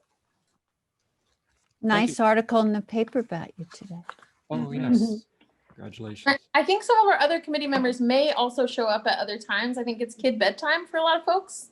So, yep, many of you all know that. So it may be that some other folks join as well, and we'll let you know if anybody is asking us privately to get on or something like that. Great. All right, thanks. I'm going to let you, our facilitators, take it away. Wonderful. Thank you all so much. And I'm going to start us off here. And as Shay and I were talking about starting this presentation off about this large report and this big topic, I wanted to invite in something that we've been doing that has been structuring and framing our committee meetings, which is a very brief grounding practice to start us off. And I think that might be a good option here for some of us. So totally voluntary. You don't. Before your last conversation, this was not a reactive choice. Pre-planned. Yeah, pre-planned. You're welcome to participate or not. Totally up to you. It doesn't really look all that different whether you choose to participate or not. So, so if you'd like to, you can close your eyes. If you'd rather, you can keep your eyes open. Totally doable either way. And just take a moment to bring your attention inward into your body.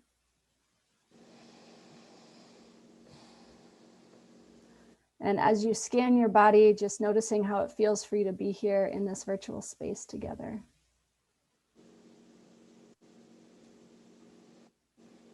Noticing what's present if you can. And if you can't, that's okay. See if there's a part of the body that helps you feel more grounded. Maybe a part of the body that's literally connected to the ground through the floor or the chair. And see if you can bring your breath all the way down to this part of your body. And if you can't, that's fine. And just take one more breath here. And then release it. Thank you. I also want to take a moment to just share some appreciation for many, many, many folks who participated in this project. Shay and I are kicking off the report, the presentation here, and wrote the report, but we are certainly not the only ones that have been involved in this process. So first and foremost, I want to thank the community and those in our community who shared their experiences and their visions with us. Your sharing was invaluable, absolutely critical. Couldn't have done this without you. And I know that that sharing happened amidst a lot of hopelessness and a lot of unknowns around what's going to happen with one's information. So as we'll state a few times, probably we hold that sharing in deep reverence and confidentiality and have throughout this process. And we're deeply grateful for your participation. The committee for such a dynamic and vast sort of piece of work that was deeply informed by many different people's experiences, and for showing up during such a hard time to commit yourself to this work. Super grateful. To the select board for taking this on. Not an easy task. Thank you. And to Peter Elwell, who is just infinitely helpful, an infinitely helpful human being. Super grateful for your responsiveness, your helpfulness, your guidance. And to the incoming interim police chief, Mark Kerrigan, for being very cooperative and responding to many, many, many inquiries for data and information from me specifically. Very helpful, very responsive. And to many town employees who were involved in that as well. Thank you so much. Okay, so I'm going to give a little bit more context to how we got here, and then Shay's going to kick us off into kind of sharing about the content of the report. You'll hear again from me when I'm sharing specifically about the Brattleboro Police Department review, and then we'll wrap up our report with key findings and recommendations, and hopefully hear some thoughts from the committee. So just a little bit of background, Shay and I submitted our proposal in September in response to the town's RFP on a community safety review project.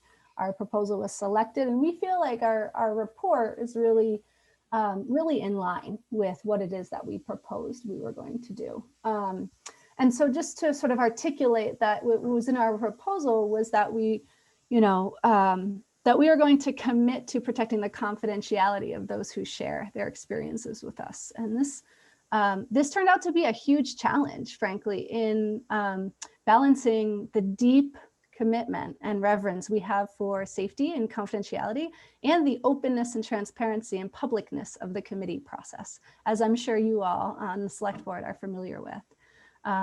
Very challenging, and something to consider as we move forward in this work. But we really prioritized and held quite sacred the stories of folks who shared with us. And I think in doing so, we were able to illustrate and illuminate what was shared with us without violating that confidentiality. And in doing so, I think folks were able to speak more candidly without the risk of exposure and retaliation, which was verbalized and expressed, that fear and that risk. Or to speak at all. Yeah, frankly. exactly. And not just by folks with lived experience in our community, but also by folks who work in organizations that we spoke with. So it's important to note about the project. This work has never been about one person or an individual experience or an individual police officer or any individual. This work is really about our community's experience of safety, danger, and harm, and our community's experience of the systems that we currently have in place to meet the community's need for safety, danger, and harm. And I will say, just going briefly back to the previous conversation, one of the things we found, spoiler alert, is that the community relies heavily on their own networks, which include some of these human service organizations, for safety. And community safety is certainly, I think, in the purview of the town, right? The jurisdiction of the town.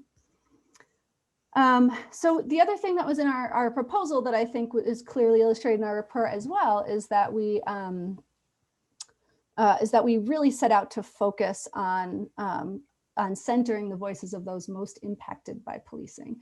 You know, this was not, we did not set out to perform a cross-sectional analysis of the community. However, all listening opportunities, well, I shouldn't say all our public listening opportunities, our public forums, and our anonymous survey were open to all members of the public and members, anybody who has experienced safety, danger, or harm in Brattleboro.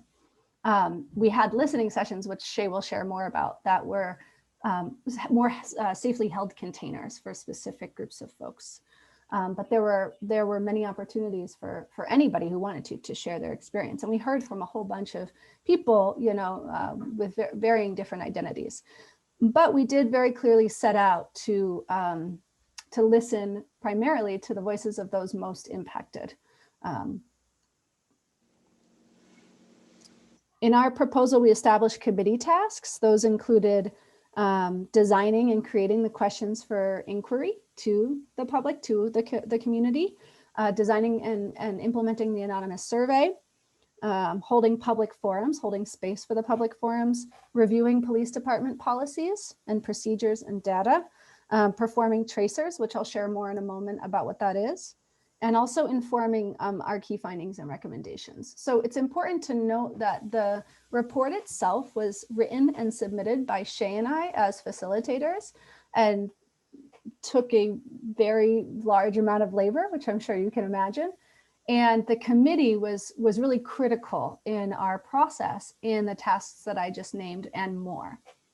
I just want to take a moment because I'm seeing Janet working so hard to say that I forgot to thank our ASL interpreters, Janet and Christine, who were with us throughout the whole process. And I'm super grateful for your labor to make this work more accessible to all. Thank you. Okay, so just to wrap up this mini section of our presentation, I want to say that in our commitment to anti-racism, it's really important to acknowledge that intention does not equal impact. Good intention does not automatically lead to positive impact. Including ours. Yes, including ours. All of us included. Yes. In our committee, we came up with some group agreements that we read at the beginning of every committee meeting. And two of our committee agreements were, one was to hold space for probable good intentions while acknowledging that intention and impact both do matter. And also that to acknowledge and apologize when we hurt each other, even if we didn't intend harm. And if you were to watch the recordings or if you attended, we saw those agreements come alive in action in our committee process. In our review, there are several instances in which programs and practices that are intended to promote community safety with good intention actually are causing negative and harmful impact. Right. And while it's important that we acknowledge the good intentions behind these ideas, right, because they start off as ideas, right, it is critical that we reckon with the harmful impact, however unintended, and we work towards repairing that harm and creating alternatives that are grounded in the experiences and visions of those who are most impacted by the current systems. So that's leading us into our report, and Shay's going to take over from here. Thanks for that context, Emily. One more piece of context I want to share is that there was another headline, I think, while we've been in this meeting about nationally a lack of accountability for police violence that is being shared with me on the devices that are all around me as relevant to this work. And that also some members of our community that are people of color named that there's pain in even coming to this meeting because change feels so hopeless. So I want to just hold space for that and still just move on and do the work and also just hold that. But it's painful for many people to even be in this space because it feels like the possibility for dismissal is so high. So having said that, I'm going to go into a brief summary of the structure of what we did. And then I'm going to share about the piece that I captained holding, which is the listening to community members and listening to organizations. Emily's going to share a little bit about the police review. We're going to talk about our key findings and recommendations together. Okay. So summary. You can see in the table of contents if you have the document near you. You don't need to follow along like page by page if you don't, but I'm just going to share with folks what is the kind of general scope of this project. It was very large and broad and quick. And then like we're going to dig in a little bit more to some of the meat of the middle of the report. So there was a summary, an executive summary at the beginning. It introduced sort of the context on some, how we got here. There was a note on context. There's national context and local context to what brought this process up. There is history that's older than white people's arrival here. That is relevant, I think, to conversations about who is and who's not served by many systems in our world and our local world. There's a bit about the project scope and methodology in that beginning section. That talks about how was this designed and implemented and who were these mysterious facilitators and committee members and community members who contributed to this process.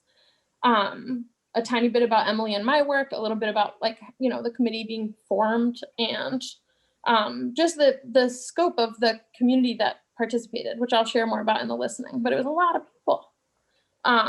A report out on our measures of success, which is more relevant, I think, to the select board than to much of the rest of the community, but is relevant in terms of what did we say we were going to do and how did we meet or not meet those goals around accessibility and producing an outcome and things like that. Then there was these two big sections, which I'm going to dive into a little bit, which were community listening and organizational listening. Not that those are totally separate. They're not totally separate things in life. People who work in organizations are also community members. Mm-hmm. But we did also Shay, just to clarify, sorry to interrupt you, but there's a little bit about parallel projects in there too, in case folks are confused about that section.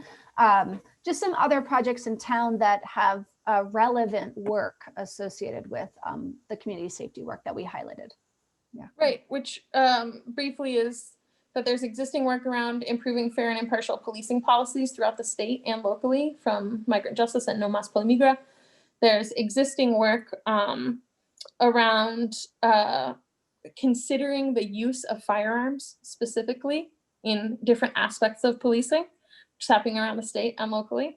And there's consideration in the state and just kicked off since our report was actually submitted formally locally around getting police officers out of schools. And the report doesn't include that because those meetings are just beginning, but it hints that that's coming. So those are some parallel projects that we're going to engage with later when we talk about key findings and recommendations. But in the meantime, let's talk about listening. My table of contents says that that's on page 28. It would be nearly impossible for me to actually walk you through all of the information in this section. The listening section is a very large amount of the report, and also it is already summarized and condensed significantly. It is already a neat and tidy summary of a vast amount of information. So I'm going to talk you through how and why a little bit, and then share just a tiny slice of the information that's in there, because I think if I try to share with you a summary of each individual category of information that's in there, we will be here for many, many hours. So I'm going to, in this first presentation, I think that the most appropriate way to go forward is for me to share how and why we did it, how it's organized, how it happened, little tiny slices of that information so you can get a window into what the rest of it looks like. And I'm going to really encourage people, if they're interested, to go into that document and read the rest of that information, because I cannot summarize it all. So in the community listening, we talked to so many people. We made contact with over 200 community members. This was not counting the people who are speaking in an organizational capacity, although some of those might be overlapping. We don't know because a lot of the listening was anonymous. Some people may have shared anonymously about their personal experiences and then shared again about their organizational perspectives. We received about 128 submissions to our anonymous online survey. About is because some of them had blanks or were maybe repeated. There's like a little bit of fuzz around that number.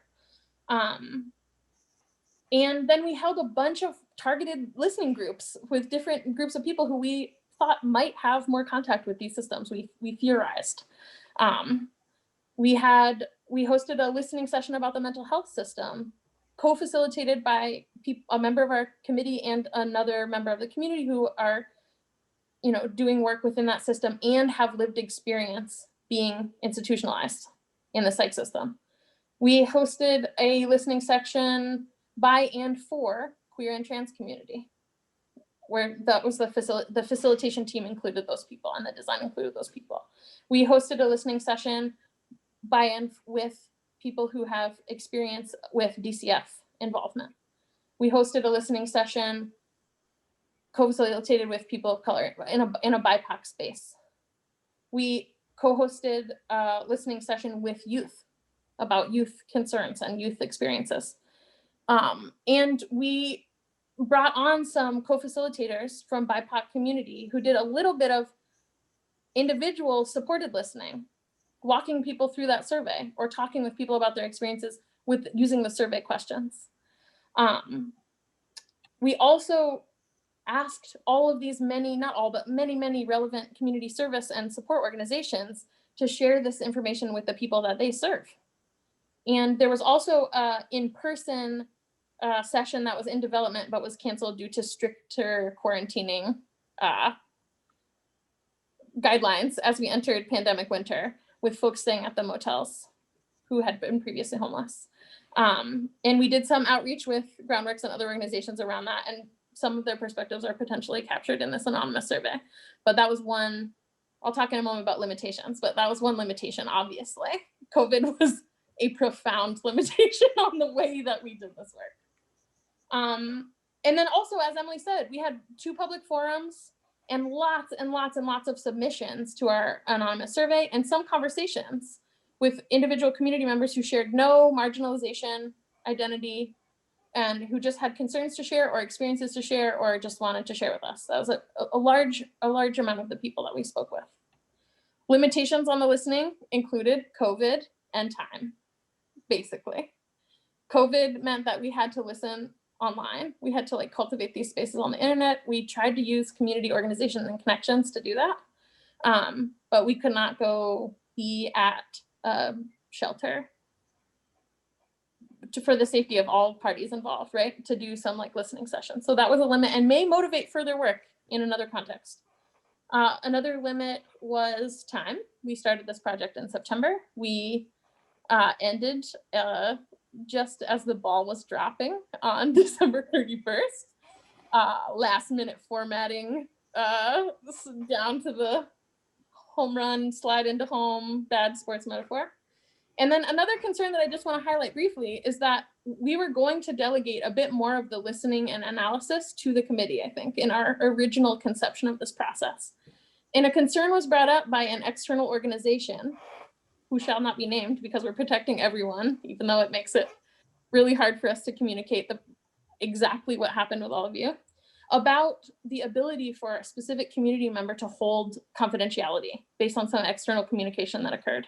And we had to navigate together and kind of adapt to this concern that perhaps there was more safety that was possible for organizational workers in these systems to share if Emily and I held a vast majority of the listening.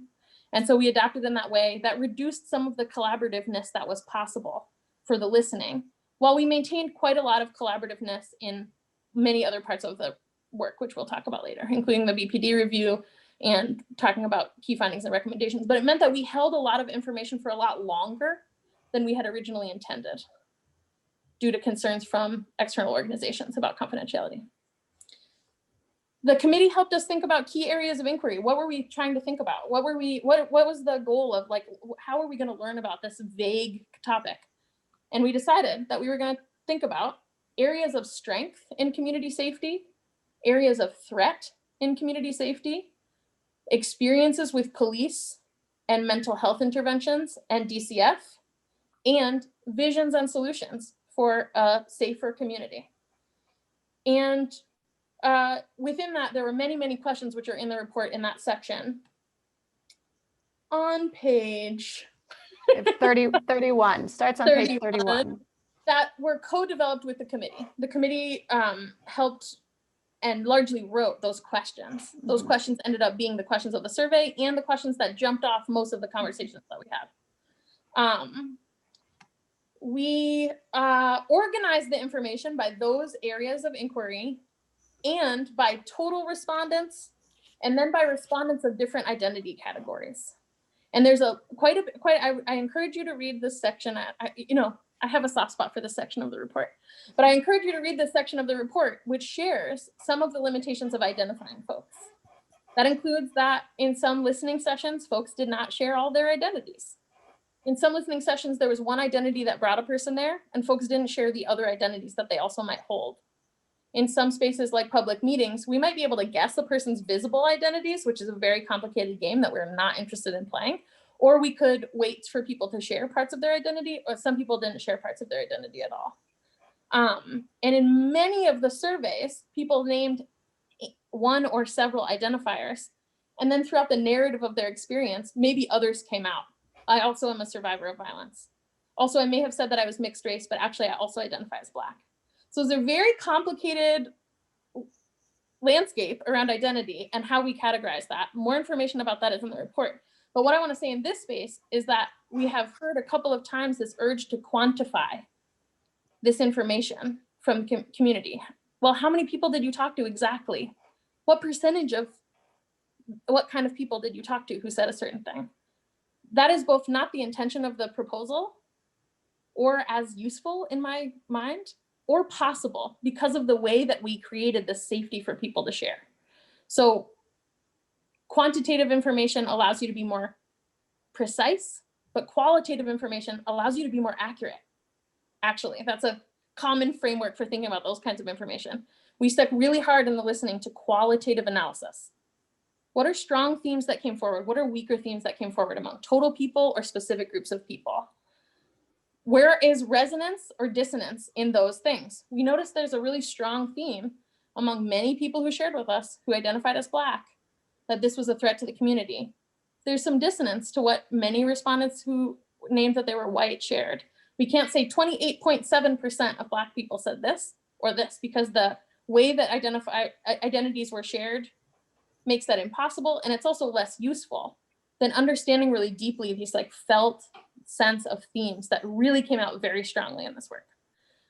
So there's more information about that in the report if you folks have questions about that. I also want to name that it is commonly recognized as a component of white supremacy culture to want to quantify and measure everything, as opposed to listening on another level. And that other level of listening is very familiar to those of us who support people who experience violence. For example, I know there's a lot of violence that happens in this community from supporting survivors that is not quantified anywhere. And that's from qualitative listening. So that's just a note about that. So I think that I want to just take you through like a little slice of one little identity category, one little experience of this information, so you can get a sense of what each of those look like, even though I cannot pretend to do that with every section. And this slice will show you how it's organized for each other part of this listening. But I can't in this space like summarize very cleanly what is already summaries of lots and lots of listening. So I would love for folks to look at the section about experiences with police. And I would love for folks to look at the section about what Black respondents had to say about their experiences with police. Emily might be my friend on the page numbers there. Experiences with police starts on page 47, I believe. There's a summary about total respondents and what the general themes are. That's not as detailed. It doesn't have specific quotes highlighted. Yep. And then we go into many different categories of what different kinds of respondents shared. So this, there's total respondents, Black respondents, non-Black specified people of color, which I understand is not a phrase anyone uses to self-identify, but some people may find their story in that section who actually also are Black and just didn't share that with us. So I really want to honor that. LGBTQI+ people, neurodivergent people, survivors of violence, white people, and racially unidentified people are all different categories in that just experiences with police. So among Black respondents, the strongest themes that came up were that police are experienced as systemically racist, that people had witnessed or experienced profiling or police racism, that Black respondents often felt unable to call the police for safety when they were in danger.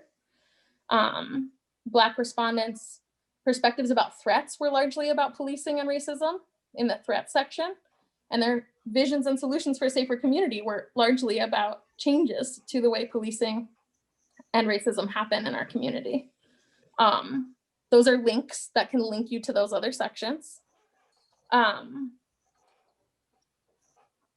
few Black respondents named that they had had positive experiences with the Brattleboro police, positive or neutral experiences with the Brattleboro police. Almost all of them also named experiencing or witnessing racism and profiling. Many folks named that policing was a system of danger or a system of white supremacy, regardless of their personal experience, but often supported by their personal experience.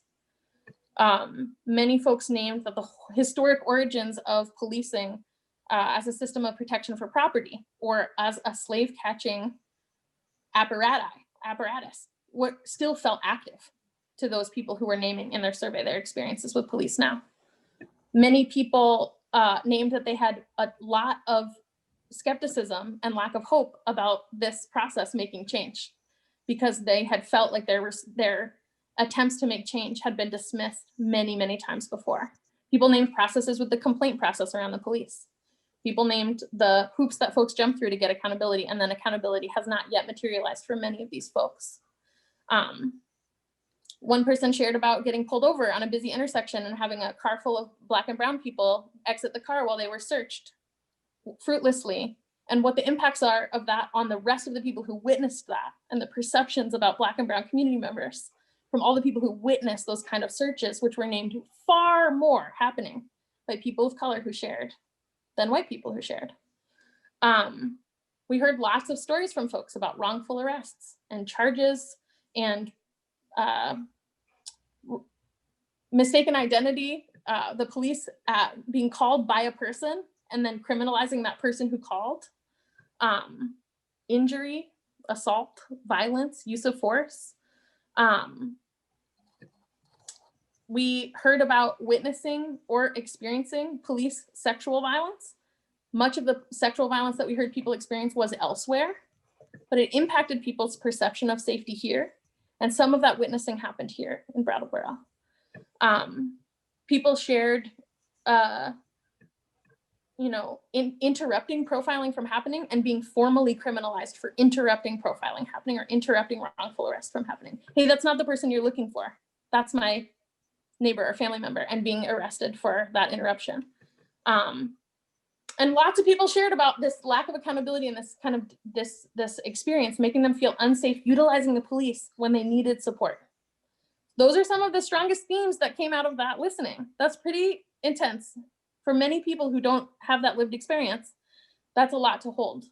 We also share that there are lots and lots of specific stories of these things that we cannot share because they're totally identifiable. So we can share that there's those themes, but I can't share with you the actual happenstance that often supported these ideas for deep fear of retaliation from many, many people who shared with us. And then in each section, there are quotes highlighted, and I'm not going to go through all of them, but in this section alone, I've been in a couple situations where police were called and they didn't do anything except make the person who was scared for their life feel unsafe. They didn't make them feel safe at all. The outcome was either you both get arrested or I let you both go. And that didn't seem right to me. And I hoped that it would have been better and that they would have diffused the situation, but that they really didn't do anything at all. And now that they have harassed me so many times and never found drugs on me, they leave me alone. There are many quotes highlighted in each section that are just some of the voices that came forward that represent some of the themes or some of the pronounced divergence from the theme. Sometimes there's like a very small group of people who have a really strongly held other opinion in some of these categories. Some of those quotes are also highlighted because it represents another theme that came up, right? There's a dissonance in some groups of people around their experience. In some groups, the experience is fairly aligned in that group of people. This would be one of those cases where it's fairly aligned. And then there's an appendix at the end that includes many other quotes, highlightable quotes from most impacted group of people around that type of experience. So there are those kind of sections. That's one little section about one group of people's experience with one of these systems. And there are those sections for many different people groups for experiences with police, experiences with DCF, experiences with mental health intervention, and visions and solutions for a safer community. I think if it's all right with you all, I'm going to leave that section right there for now, and we can come back later, or you can ask for more report later about other pieces of that information. But I really encourage folks to go into the document and read those sections if you have more questions about the minutia of things, because there are a lot of themes in there from a lot of different groups of people that I can't do justice to in this short amount of time. The other piece that I want to share about in this short amount of time is the organizational listening. The organizational listening happened similarly. We made an anonymous or a de-identified online survey. Folks could share what field or organization they worked in if they wanted to. We had 39 unique responses to that de-identified survey. Those represented workers in at least 22 organizations, though some people left that blank. We had conversations directly on phone or Zoom with 25 organizations in the community, largely overlapping with those represented in the survey. And in this section, the information is organized by field, not organization. People inside of that field, what did they approximately have to say? What were themes that emerged among speaking with folks inside of a field? And what are themes that emerged from speaking with other folks in other organizations that are outside of that field about that field? So around the carceral system, what are things that law enforcement officers, court workers of all types, and Department of Correction folks, like folks who work at PNP, that whole field have to say about their work? Again, the questions that we used as jumping off points for the conversations are there, co-developed by the committee. And what are the themes that emerged inside of the field? And then what are themes that emerged from folks outside of that field about their interactions with that field in the community? One of the things that we thought we were going to be able to make more clearly was a map visually of how these organizations were connected. One of the most surprising themes to me that emerged in this whole project was how many people used this organizational listening space as a space to whistleblow, essentially, about conditions in their workplace or things that they were observing that they felt in their own workplace or close to their work were not working or not okay. Because so much of the information came through in that way, and people were so afraid of openly sharing their perspectives about policing, DCF, and mental health interventions, because those connected institutions hold so much power over their clients or the people that they support who are vulnerable. We were not able to make that map while honoring people's confidentiality. We were not able to say, this is the way that these places are directly connected.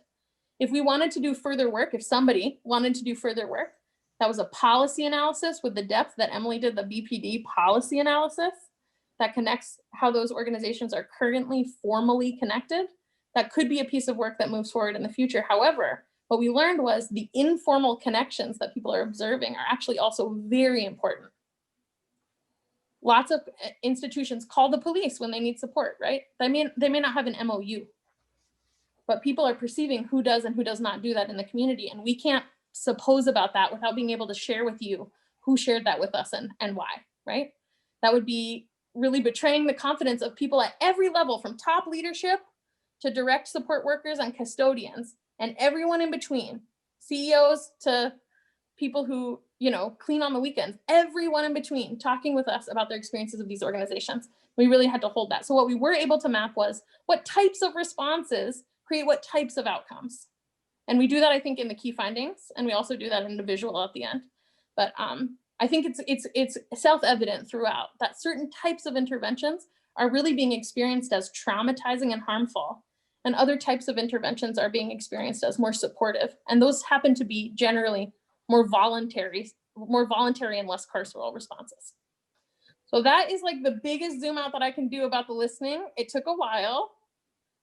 I want to move on to the BPD review and just let you sit with that amount of talking. And then it's possible that in other meetings in January, you want to know more, or you have questions after this, that's fine. I understand that that's not at all everything that's in there, but it's many, many pages condensed from so many more pages than that you can even imagine of information. So I don't want to do disservice to anybody's experience by me editorializing. This was really, as much of this could be as channeled as possible. This is channeled experiences from people that are not me, right? This is not about me. This is about those experiences. So I really don't want to editorialize too much. And I want to give Emily the floor to talk about the policy practice policing review part. We'll talk about key findings and then we'll make space for more conversation. Thank you for hearing my voice for so long, everyone. Thank you. Thank you, Shay. A lot of listening, a lot of sharing, and a lot of information came through from this process. I was amazed at the volume of people who had a lot to share. Likewise, and thank you so much for your labor and your emotional labor and holding so much of this pain so closely. And again, to those in our community who are willing to share those experiences with us. Is it hard to hear me? You're a little low. Okay. So I've been describing the listening work as like the heart and the gut of this work. And if you read the quotes in the report and in the appendix, I think that will make a lot of sense. That's kind of where it hits you. That's where it hits me. And in a lot of ways, and that speaks to also the really important distinction that Shay made earlier about the commitment we made. And Shay and I talked about this for a very long time, several times, and we made the professional discernment to maintain that information strictly as qualitatively as possible, so that we can maintain as much integrity with it being people's experiences. If one person in our community experiences trauma and mistaken identity and functional criminalization for having a mental health crisis, we need to listen to that, and it's certainly not even close to one person in our community, but we want to make sure that, that we recognize the vastness of this, again, this gut and heart of the work. And a part of the work that I captained, as Shay said, is the quality review of the Brattleboro Police Department. So this is an area where there is a fair amount of quantitative data to share. And a lot of it is articulated in the report in tables. So you can, I'm not gonna do a lot of sharing about the exact numbers that's in the report here because they tend to get lost in a verbal sharing space.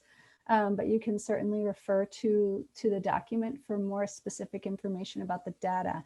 But to back up, I wanna say that the Brattleboro Police Department quality review, the methodology really was a quality review. So what that means is that we looked at the policies, procedures, practices, and outcomes of the department. And a quality review is really about assessing whether or not a system is meeting its objectives or whether or not a system is meeting the need that it is identified to meet. And in this situation, in this report, we're assessing the Brattleboro Police Department as a system, right? And policing as an infrastructure, how well that system is meeting the need of community safety, right? And there's a little bit in there about some other systems that are involved as well in our community safety systems response. I want to say too that I did a lot of the, I captained this piece of work, and I had some help, a lot of help from one committee member. And so I want to thank him for his dedication and labor to reviewing these documents with me. And I had a lot of help some help from two other committee members as well. And so to say that early on in the process, there was an opportunity for the committee to get involved and dig into the data, the same data that I got access to dig into that data and the policies and procedures and practices. And so this is an area that we had some committee involvement in. It was a subcommittee, so it all followed the meeting law. Yeah, and there were no decisions made in this process. It was really just information gathering, like really looking at these documents and this information. And I want to say too, we made it really clear at the beginning of the process that committee members could, beyond the weekly committee meetings, committee members could engage in other tasks at the degree to which they felt able to. So for some folks, there was that weekly commitment was really all that that they were available for. And for some folks, they were available for a lot more commitment outside of that weekly time commitment. That's a side note. So in this quality review, we actually found a lot of data that supports in a lot of ways what we heard from the community listening side of the work as well.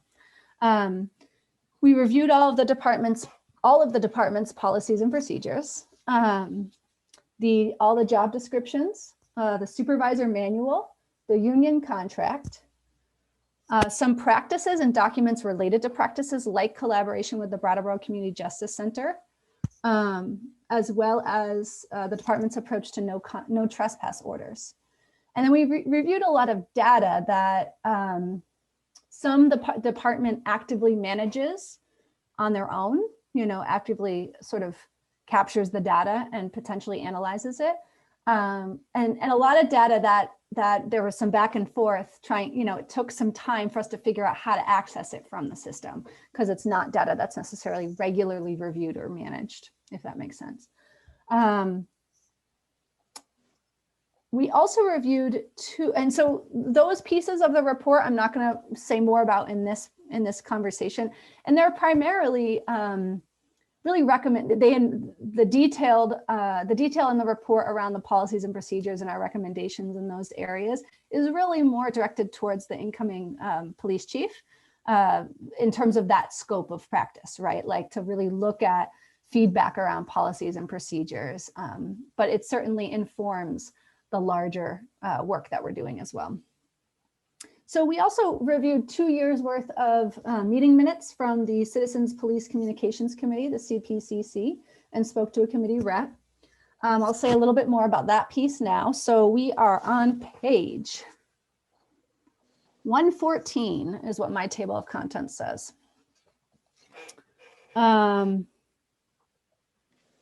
We also did some research on national models of citizen police oversight. And there's a number of different models out there. We did learn that this is an area of struggle nationwide to have citizen police oversight and to have accountability held in a citizen committee model for a number of reasons that I think are very relevant to this committee and to our town's experience. Both what we heard from folks in our community who shared about their experience when making a complaint and or with the CPCC, and also what we found in our review. So there's more information about those limitations in the report itself, like that are the nationwide limitations with this model. But I will say in our findings here, it's important to state a few things. The CPCC focuses specifically on facilitating, this is from their language, facilitating mutually respectful communication between citizens and Brattleboro Police Department regarding complaints, compliments, or information concerning police procedures. And we did not find any mechanism within the CPCC as it exists now for any accountability work happening in that system, right? So it appears to be really focused on community relations, right? On its individual complainant, getting in front of, supporting an individual complainant, getting in front of an officer and sort of working things out in that format. We didn't find evidence in the meeting minutes or in our conversations about any attempts towards accountability work for the department or any policy and procedure review, any sort of trend analysis and complaints, anything like that. The committee meets for 30 to 45 minutes monthly and seems to, at times at least, not meet if there isn't an active complaint. And in 2020, the committee did not meet for 8 out of the 12 months that they were scheduled for. In that 2-year review period, so the department, the Brattleboro Police Department, handles all complaints internally and investigates and responds to all complaints internally. There's much more about this in the report. And the CPCC may review a complaint and the police response as well, right? And in that 2-year period, we found no instances in which the CPCC challenged or went against the police department's response for the complaint. In my review, I found many instances of potential trends in complaints related to racial bias and discrimination. And again, because the committee seems to have was really focused on the individual complaint, I didn't see any evidence of that potential trend being identified or acknowledged or addressed. And so these are some of the things that led to our key finding that the current mechanisms for accountability are inadequate and ineffective. Okay, we also reviewed all of the list of trainings attended by officers in 2019 and 2020, the total number of hours that officers attended trainings, and not counting basic training, which is its whole thing, right? There was a 60% reduction in training utilization in 2020 compared to 2019, probably heavily likely to COVID, heavily likely due to COVID, right? We found in our review, when we interrogated the police about their potential, their planned use of an increased training budget, and heard that was planned to be used for DEI, diversity, equity, inclusion, and bias training. In our listening work, and I apologize that I cannot say more specifically about this due to our commitment to confidentiality, not for everybody, including people directly working in these systems. But in our listening work, it became clear to us that the intended impact of DEI training is very much not likely to happen, considering the readiness of the department or anybody's readiness for that level of training, right? Or that type of training. Folks have to be committed. Folks have to be willing to receive that training and ready to receive that training. And it is our finding that that a readiness assessment for that level of training to address, not just to get the training, but then for the training to reduce bias, because we don't just want to check off the box that yes, training happened in this area. What really need to see is a reduction, an elimination of racial bias and discrimination, which is alive in this town. And it is our recommendation that we slow down and ask the department and look, as well as the town, as well as everybody involved, yeah, to look in the mirror and really say, okay, if we're gonna admit and agree and acknowledge that racial bias and discrimination is alive and happening here, what will it take for us to be able to actually adequately address that, right? It's a huge initiative, and jumping off into finding the right training is not going to solve that problem, right? So that's the spirit behind that recommendation, which we are probably likely to talk more about. Okay, there's a whole section in the report on welfare checks, mental health crisis response, and non-consensual forced treatment. It's a huge part of the report. It was a resounding theme throughout all of our listening, organizational listening as well. And it's evident in our report, our police review. Essentially, that increased participation in mental health and emotional crisis increases the policing of mental health and emotional crisis, and increases the risk of use of force and intimidation in those situations. And one of our key findings that we'll talk more about is the lack of truly voluntary supports, somebody to call where you can truly voluntarily say, I need this kind of help, or I want this kind of support.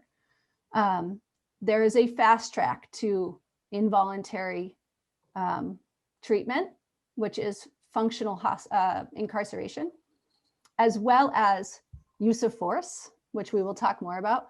And one of the most devastating pieces of this is that very often somebody who's called for mental health crisis support has force used on them by multiple responders. That was a theme that we saw. By police and by the hospitals. Overburdened system that is currently placed to house people in that in-between space. And also that could be a voluntary ask for support that immediately turns involuntary, including police force, when somebody's just trying to figure out where to go for support. Right. Is a key part of the listening around the mental health system from people who've been through those kinds of things. And also in the police review around tracers, around how those kind of things actually functionally play out within the PD. And the department themselves have identified several times, I've heard them say several times in the course of this review, but also in public spaces outside this review, that they are not equipped to be responding to mental health crises. Okay, we reviewed HCRS public police social worker data. There is no formal MOU or agreement or contract between the agencies, the police and HCRS. So I wasn't able to review that because it doesn't exist. And there's no indication that this program is diverting hospitalization or incarceration. Again, it appears to be the collaboration between the police and social worker or mental health response embeds policing or embeds social work in policing. So further polices community mental health. It functions in both ways. It embeds social work within the PD, which is experienced as a benefit primarily to the police officers to learn. But it also embeds policing further out into the community, into mental health response. Mm-hmm. So some of these ideas we're going to talk about in our key findings are the intention is to be collaborative. The impact is to actually further the scope of the policing system when many, many organizations and individuals who have experienced that scope increase are saying, actually, we have the largest scope of policing in the globe. And actually, what is most helpful is reducing the scope of policing into these areas of social services, pulling back the amount of policing that occurs in all of these different kinds of supports. And that particular program I just want to name was experienced in the listening by many people who had close experience to that, organizationally and individually, as causing harm and increasing policing of vulnerable people, and not reducing incarceration, which is kind of the intention, the good intention of those kinds of programs. Mm-hmm. Yeah. All right, I'll just wrap up with two different pieces related more to data here. Again, you can look at the numbers more specifically in the report. But we reviewed use of force data over the past 2 years. And the numbers I want to highlight here is that in our review, we found that in 2019, 17%, I apologize, 17% of use of force cases, the subject of force was Black. In 2020, 13% of use of force cases, the subject of force was Black. These numbers are much higher than the population numbers of Black folks who live in Brattleboro per the census data. And it demonstrates racial bias and discrimination in these interventions. There's more data in there that I think is really important around percentages of use of force that happens with mental health response, and also percentages of use of force in which there's no charge, no criminal charge, but force is used. And we've used a couple times, I want to say the phrase functional criminalization. Mm-hmm. And that would be an example of that. When there's use of force and the behavior is not a criminal or criminalized behavior, that's a functional criminalization of a behavior. And many people name there's a functional criminalization of poverty, a functional criminalization of homelessness, and a functional criminalization of mental health crisis that are happening despite very good intentions to slow that down. But people are sharing when you go into the courtroom and the docket is exactly the same. All the people on the list are the same as all the clients of a social service organization that supports poor folks. That's a functional criminalization of poverty. And if policing enters the mental health response field and people are handcuffed and held down and forced to take drugs without any criminal behavior happening and put in a locked unit where they can't have a phone and they can't call anybody, right? That's a functional criminalization of something that's not a criminal behavior. And the police themselves and many other organizations are acknowledging this. There's a lot of alignment in the community around these areas being spaces that we need to figure out and grow and find new ways of doing things. And the police are currently the people that we've charged in our community with holding a lot of stuff. Tons of stuff is being asked of them to respond to.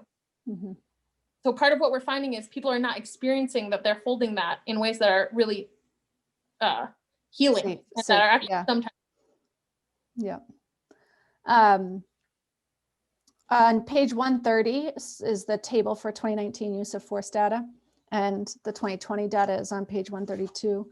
And you'll see in these charts, which will take some time and attention to digest, but in 25% of the use of force cases in 2019, there was no charge. There was no criminal charge.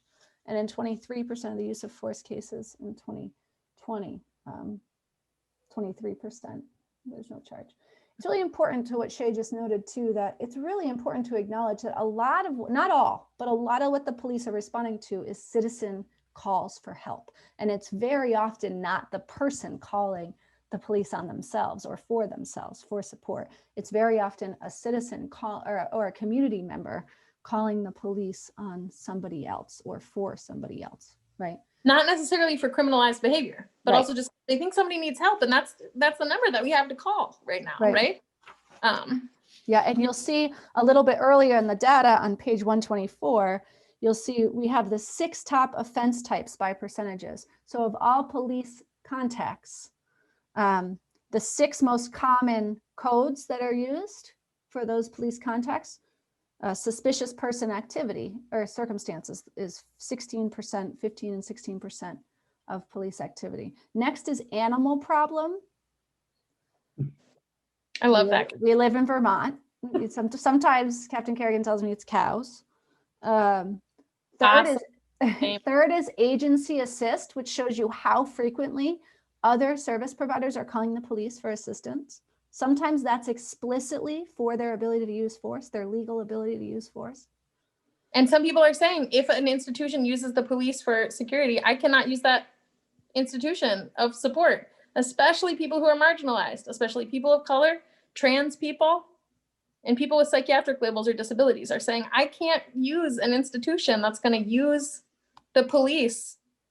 That whole world of support becomes totally inaccessible to me. And now there's no one for me to call.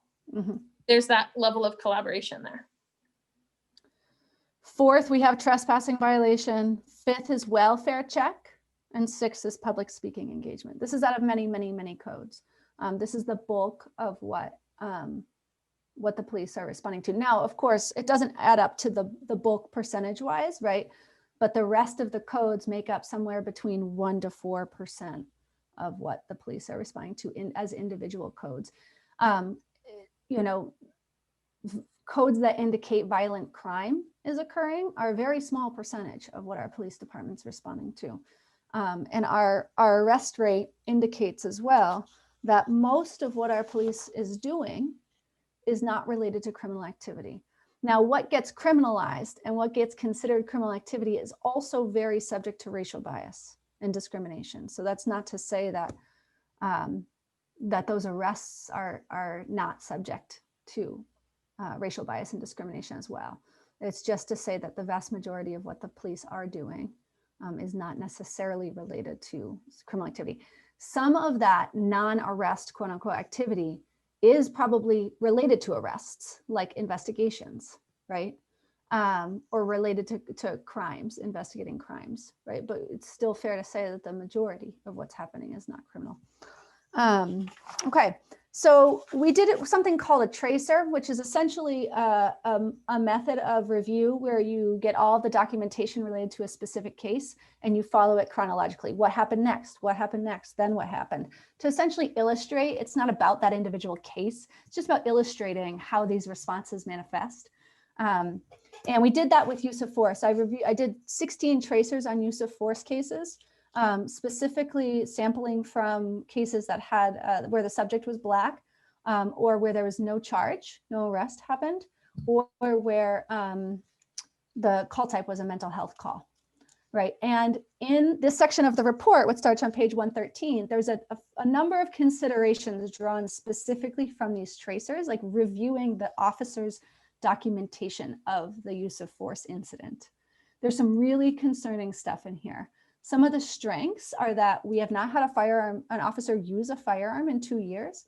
However, we have had a fatal police shooting of a person of color in the last 10 years in this town. So we are not immune on any level to these national concerns that we're facing. Another strength is that our department, not all departments do that, but our department actually considers non-compliant handcuffing a use of force, which elevates the numbers a little bit, but it gives us more accurate data on struggle that's happening in these police interactions. And there were, in my tracer reviews, there were a few instances where officers sustained de-escalation strategies when facing violence that were noted. And you can review this on your own time. What I really want to highlight is one of my biggest concerns here, which is instances when the officer's training was actually used as justification for their use of force on the very population that the training is intended to help them be better able to serve. Right, so this is on page 136. But in the response to it, every time an officer uses force, they have to fill out a document called a response to aggression or resistance report. It's very detailed from the officer's perspective, exactly what happened, including specifics around the force used. And it's clearly a sentence starter, a stock sentence starter that exists in this format of writing because it's everywhere. Is I know through training and experience, in quotes, I know through my training and experience that, which included things like, I know through training that people experiencing a mental health crisis can be violent and unpredictable. They are more likely to use force to escape detention. This was used in one case. They were more likely to use force to get away. This was used in a case when force was used on a person who was voluntarily at the Brattleboro Memorial Hospital and wanted to go home. And there's more examples and incidents in here, but I'd like to draw your attention to that. And I'm gonna finish up here. Thank you so much for your patience and attention. It's so dense. It was a broad scope and you all are champions with us. Thank you, everyone. And on page 141, we transition into information about traffic stop data, another big area of data review and concern articulated in this report.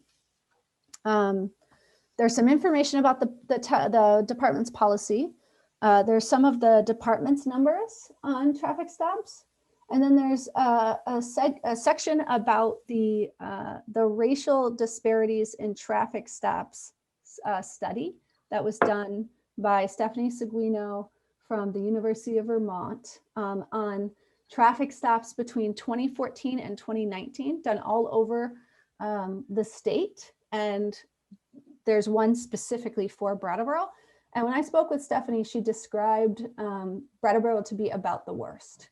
And she was surprised because she had heard how progressive Brattleboro's police chief and department was.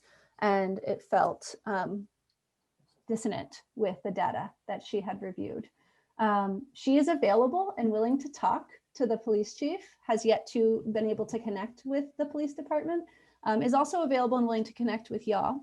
And I invite you to do so. She has a lot of information and data that also can be compared to other areas in Vermont. But the most concerning data that I'll illustrate from this, and I will say that we have a smallish population size, and our population size of Black folks living in Vermont in Brattleboro is also smallish, and so some of this data and represented in percentages is, when you look at the raw data, which is very available in her study and their study, you can see that some of this could very well be, if the town decides to, you can dig deeper into this data as it relates to looking at more specifically what's happening in these traffic stops if you decide to. I'm just saying that's it would be a manageable sample size to do that kind of review in. Anyways, some of the most critical data here to look at on page 144 is that essentially Black and Hispanic drivers are overstopped compared to white drivers in Brattleboro, right? Something we heard very resoundingly in our community listening. Almost exclusively. Almost exclusively. Yeah. One or two folks who were BIPOC named not experiencing that personally in Brattleboro. Almost everyone said, every boyfriend I've ever had has stopped here. Every person I know has been stopped so much here. I'm stopped so much more than my white partner. I'm stopped so much. It's such a clear theme. Yeah, it's undeniable. Clear theme in the listening. So she goes into this in the report, but it's pretty hard to estimate percentage of driving population. But the report estimates that Black drivers are overstopped between 31 and 60% compared to white drivers, depending on what metric you use for percentage of the driving population. And then Hispanic folks are overstopped by 46% relative to their share of the driving population. Black and Hispanic drivers are less likely than white drivers to be stopped for safety reasons and more likely to be stopped for pretextual reasons, more likely to be used for investigating suspicious behavior, and more prone to racial bias. Black drivers are more likely to be issued a ticket than white, Asian, and Hispanic drivers. The arrest rate of Black drivers was 4.8 times that of white drivers. And the search rate of Black drivers was 9 times that of white drivers. And the hit rate was 30% lower. So the decisions that lead to a search are theoretically supposed to demonstrate that those searches are likely to result in contraband, right? Because, well, I think for obvious reasons, but also to not violate the civil rights of the person that's being searched. But although Black folks were were 9 times more likely to be searched than white, they're less likely to be found with contraband. So, and I will say we also heard stories of warrantless searches. Mm-hmm. Many fruitless searches, and stinky hockey equipment counting as probable cause, and lots of other challenges in the listening around traffic. Mm-hmm. So that is what I'm going to say about the police review, although I'm open to questions. To just skate on through to the key findings, starting on page 150. We organize these in 4 categories in order. Can I actually slow you down, Emily? Yep. I see the glaze setting upon us. I know. And I in no way want to lighten what is an incredibly heavy topic. And simultaneously, I wonder if a breath and a moment of shaking it out is going to be helpful, because I'm seeing the glaze. And we've been lecturing you all as boring professors for a very long time. So I just want to give a moment, do what you need to do to be engaged, people, because I'm so bad at sports metaphors. This is the thing that we've all been waiting for, the key findings and recommendations. We told you how, we told you what. Now we're going to tell you the key findings and what we're recommending. And I want to share before we start that this is like an embodied experience, and many of us experience defensive around learning about racism. I do, in my body. And that's not to say that anybody else in this room is right now, but I want us to like get into our body and get ready to hear these key findings and recommendations, because this is the meat, okay? And I know we've been talking, so just get ready. Drum roll, whatever you gotta do. Thank you. As a percussionist, I really believe in the power of a punctuation mark in between things. Hi, someone unmuted me. Does that mean that I'm allowed to say something? I think it's meant to be. Okay, good. I wanted to say that I am just staggered by the amount of work that you two have held, and that I know I was a part of this process, but Emily and Shay, you did the lion's share of the work. It fills me with sadness and hope at the same time, but I really want to make it clear that it is sad that we have to do this kind of work and come together and form a committee to tell you what people of color and marginalized people in this community already know. Like, it was unnecessary to spend this money if we just would listen to people. And it doesn't mean listening to the whole, community, because the whole community is not affected by this. Disproportionately, a smaller subset of our community is affected. And so as we go on, I'm thinking about the quibble over the budget for the human services. And I do not want to hear quibbling over tiny, minute details of this when we're discussing, the lived experience of terror of people of color in this community. And I want us to really think about how we marginalize people and how we say, well, what about this? Well, I need to hear more about this. I'm fed up and sick of it. And so I hope this stands to change people's hearts and minds and to have people understand what we're going through. And if it doesn't, for God's sake, open up a history book. Black people have been saying this since we were brought here. Marginalized people have been saying this. We're repeating ourselves. We're sick and tired. So I just want to leave you with that. Your body might feel defensive. My body is on fire. I'm tired of talking about this. Thank you, Anna. One of the risks of this project is that we've taken social movements and people's lived experiences and we've made them palatable and calmer for us to listen to. That's a benefit in that maybe we will be able to listen to them when there's so much evidence, and it is a risk in diluting the power, what is being shared. And I name that I've held that tension in doing this work the whole time. I do not want to dilute people's experience and soften their words. And at the same time, I hope that in doing such deep listening and such deep review that found very consistent themes, that we can come to some agreement as a community. We have proposed very targeted measures that are very fit to what we heard and what we learned and what this community experiences, that are not sweeping in a lot of ways, that are not slashed by this amount. We're going to talk about what we found and what the specific, targeted, tailored, beautiful recommendations are that we've made to help our community come together. And that's what we're going to talk about right now, okay?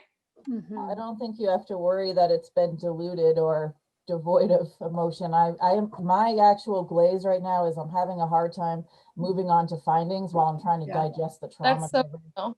I apologize. That's okay. Thank you. Yeah. Well said. I don't mean to universalize my own experience either. I just know that these are things that come up when we talk about these kind of topics. Sure.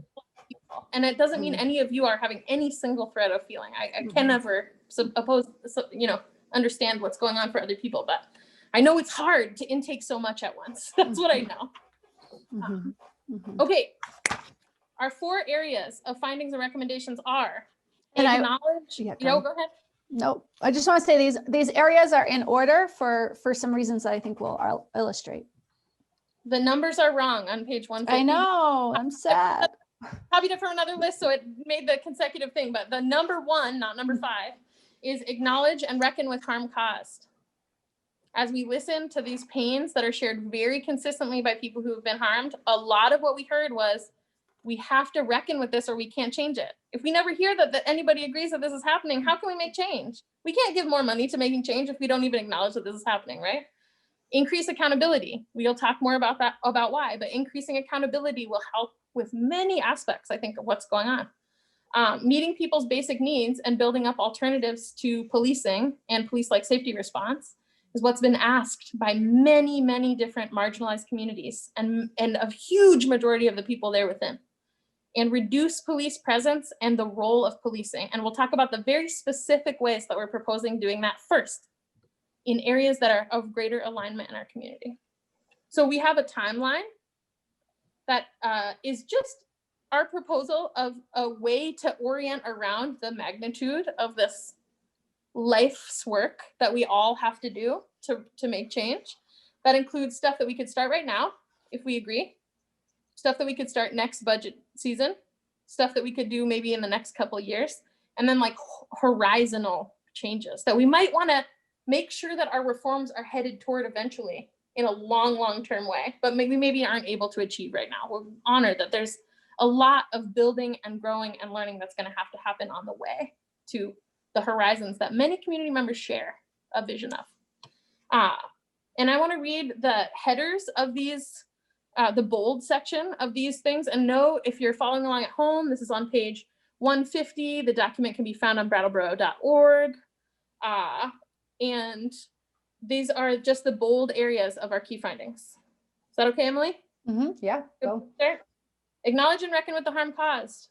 Finding racial bias and profiling are active and current problems in the community, including in the Brattleboro Police Department's response to safety.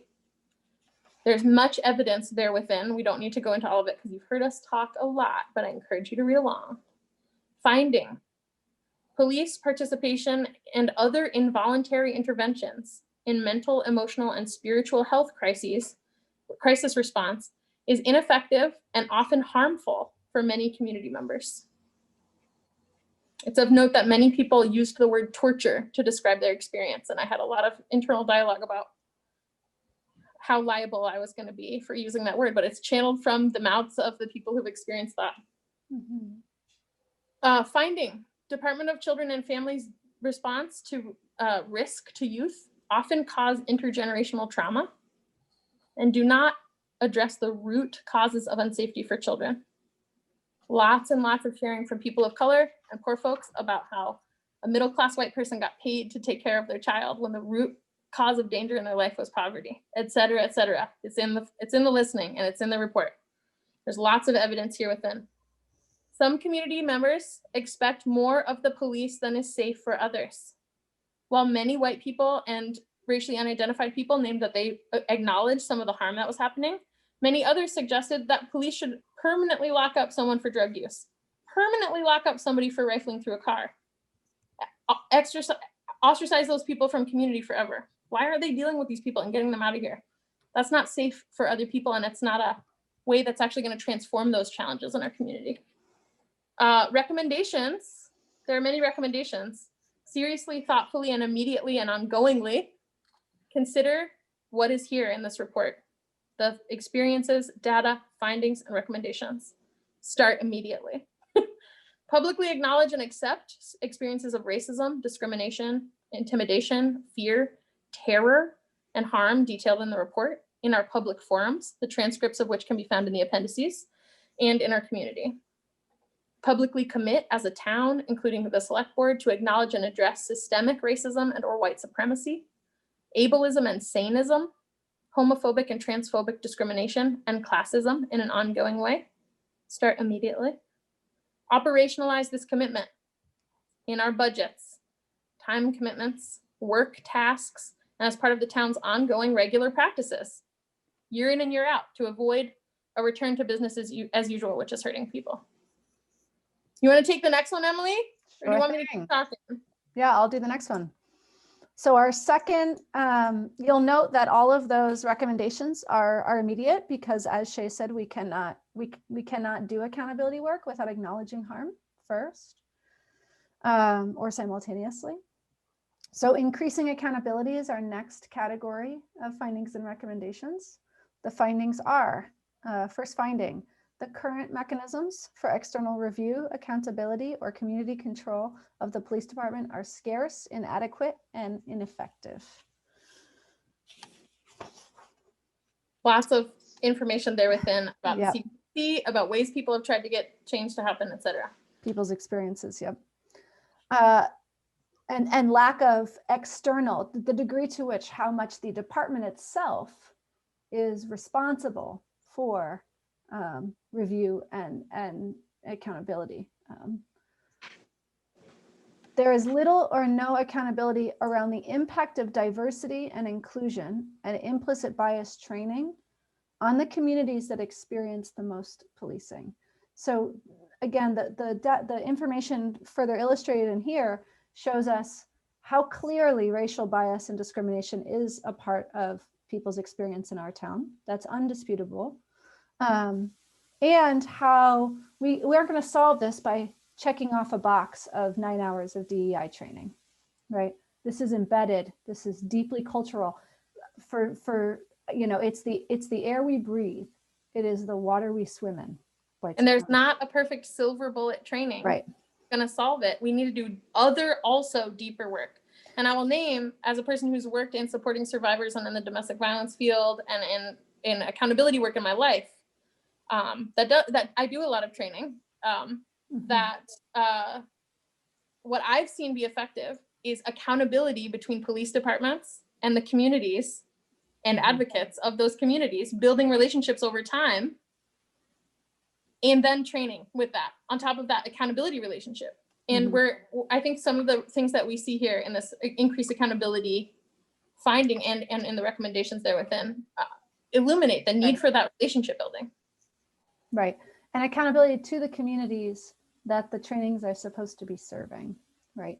So that we can reduce harm and eliminate harm.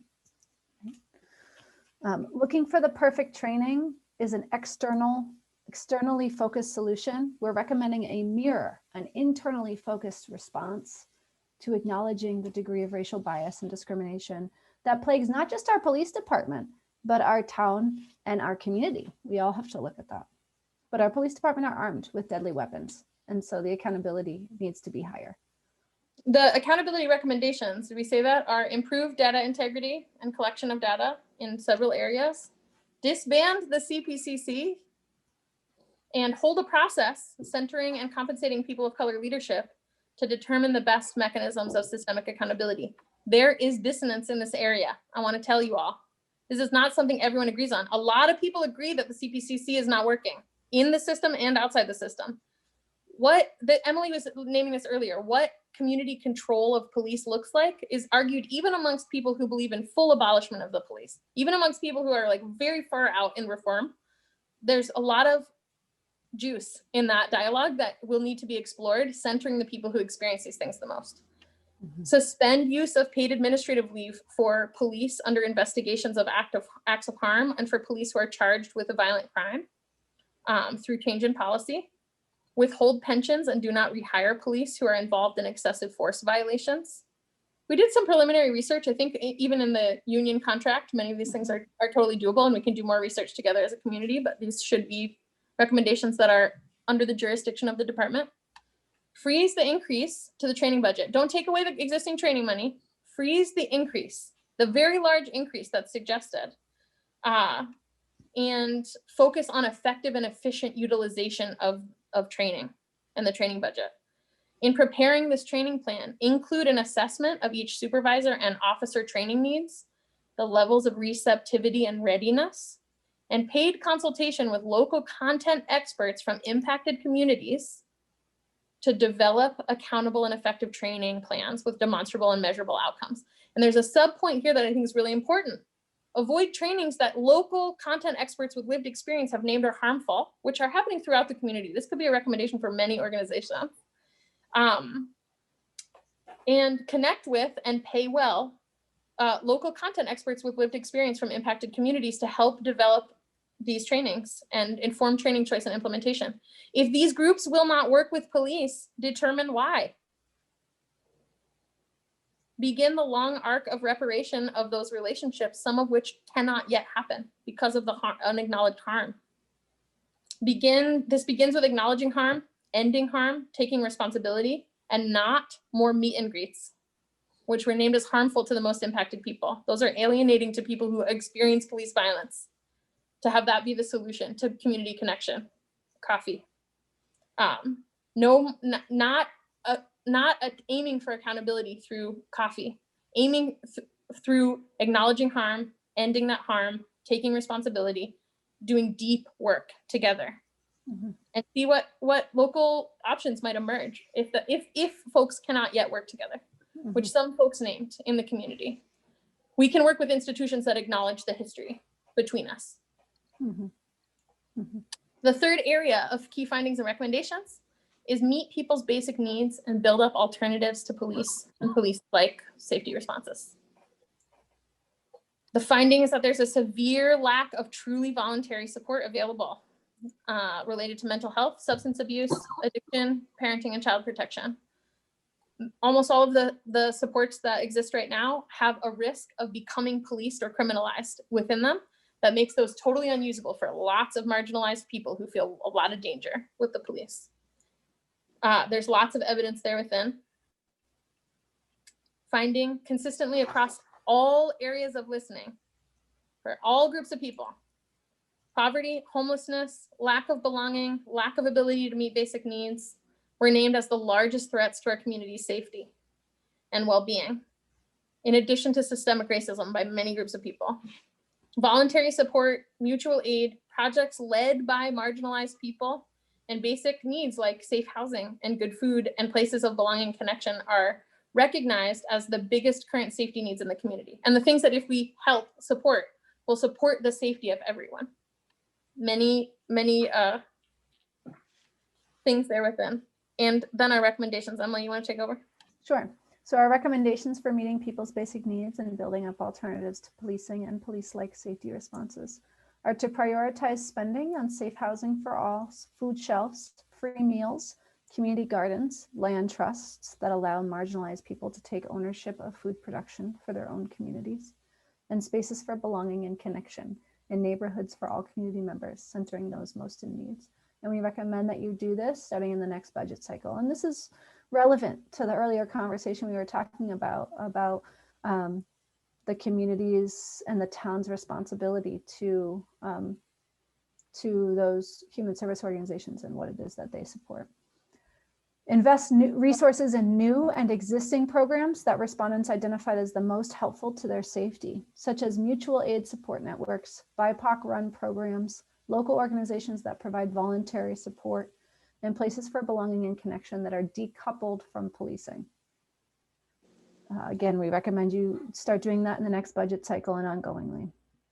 Review and consider models for totally voluntary and non-coercive supports run by the communities they are designed to support in the form of neurodivergent, psychiatrically labeled, psychiatrically disabled, MAD, and psychiatric survivor-led mobile-ready response, a crisis or freak-out space, and unlocked home-like crisis beds. Work collaboratively towards implementation of alternative mental health supports.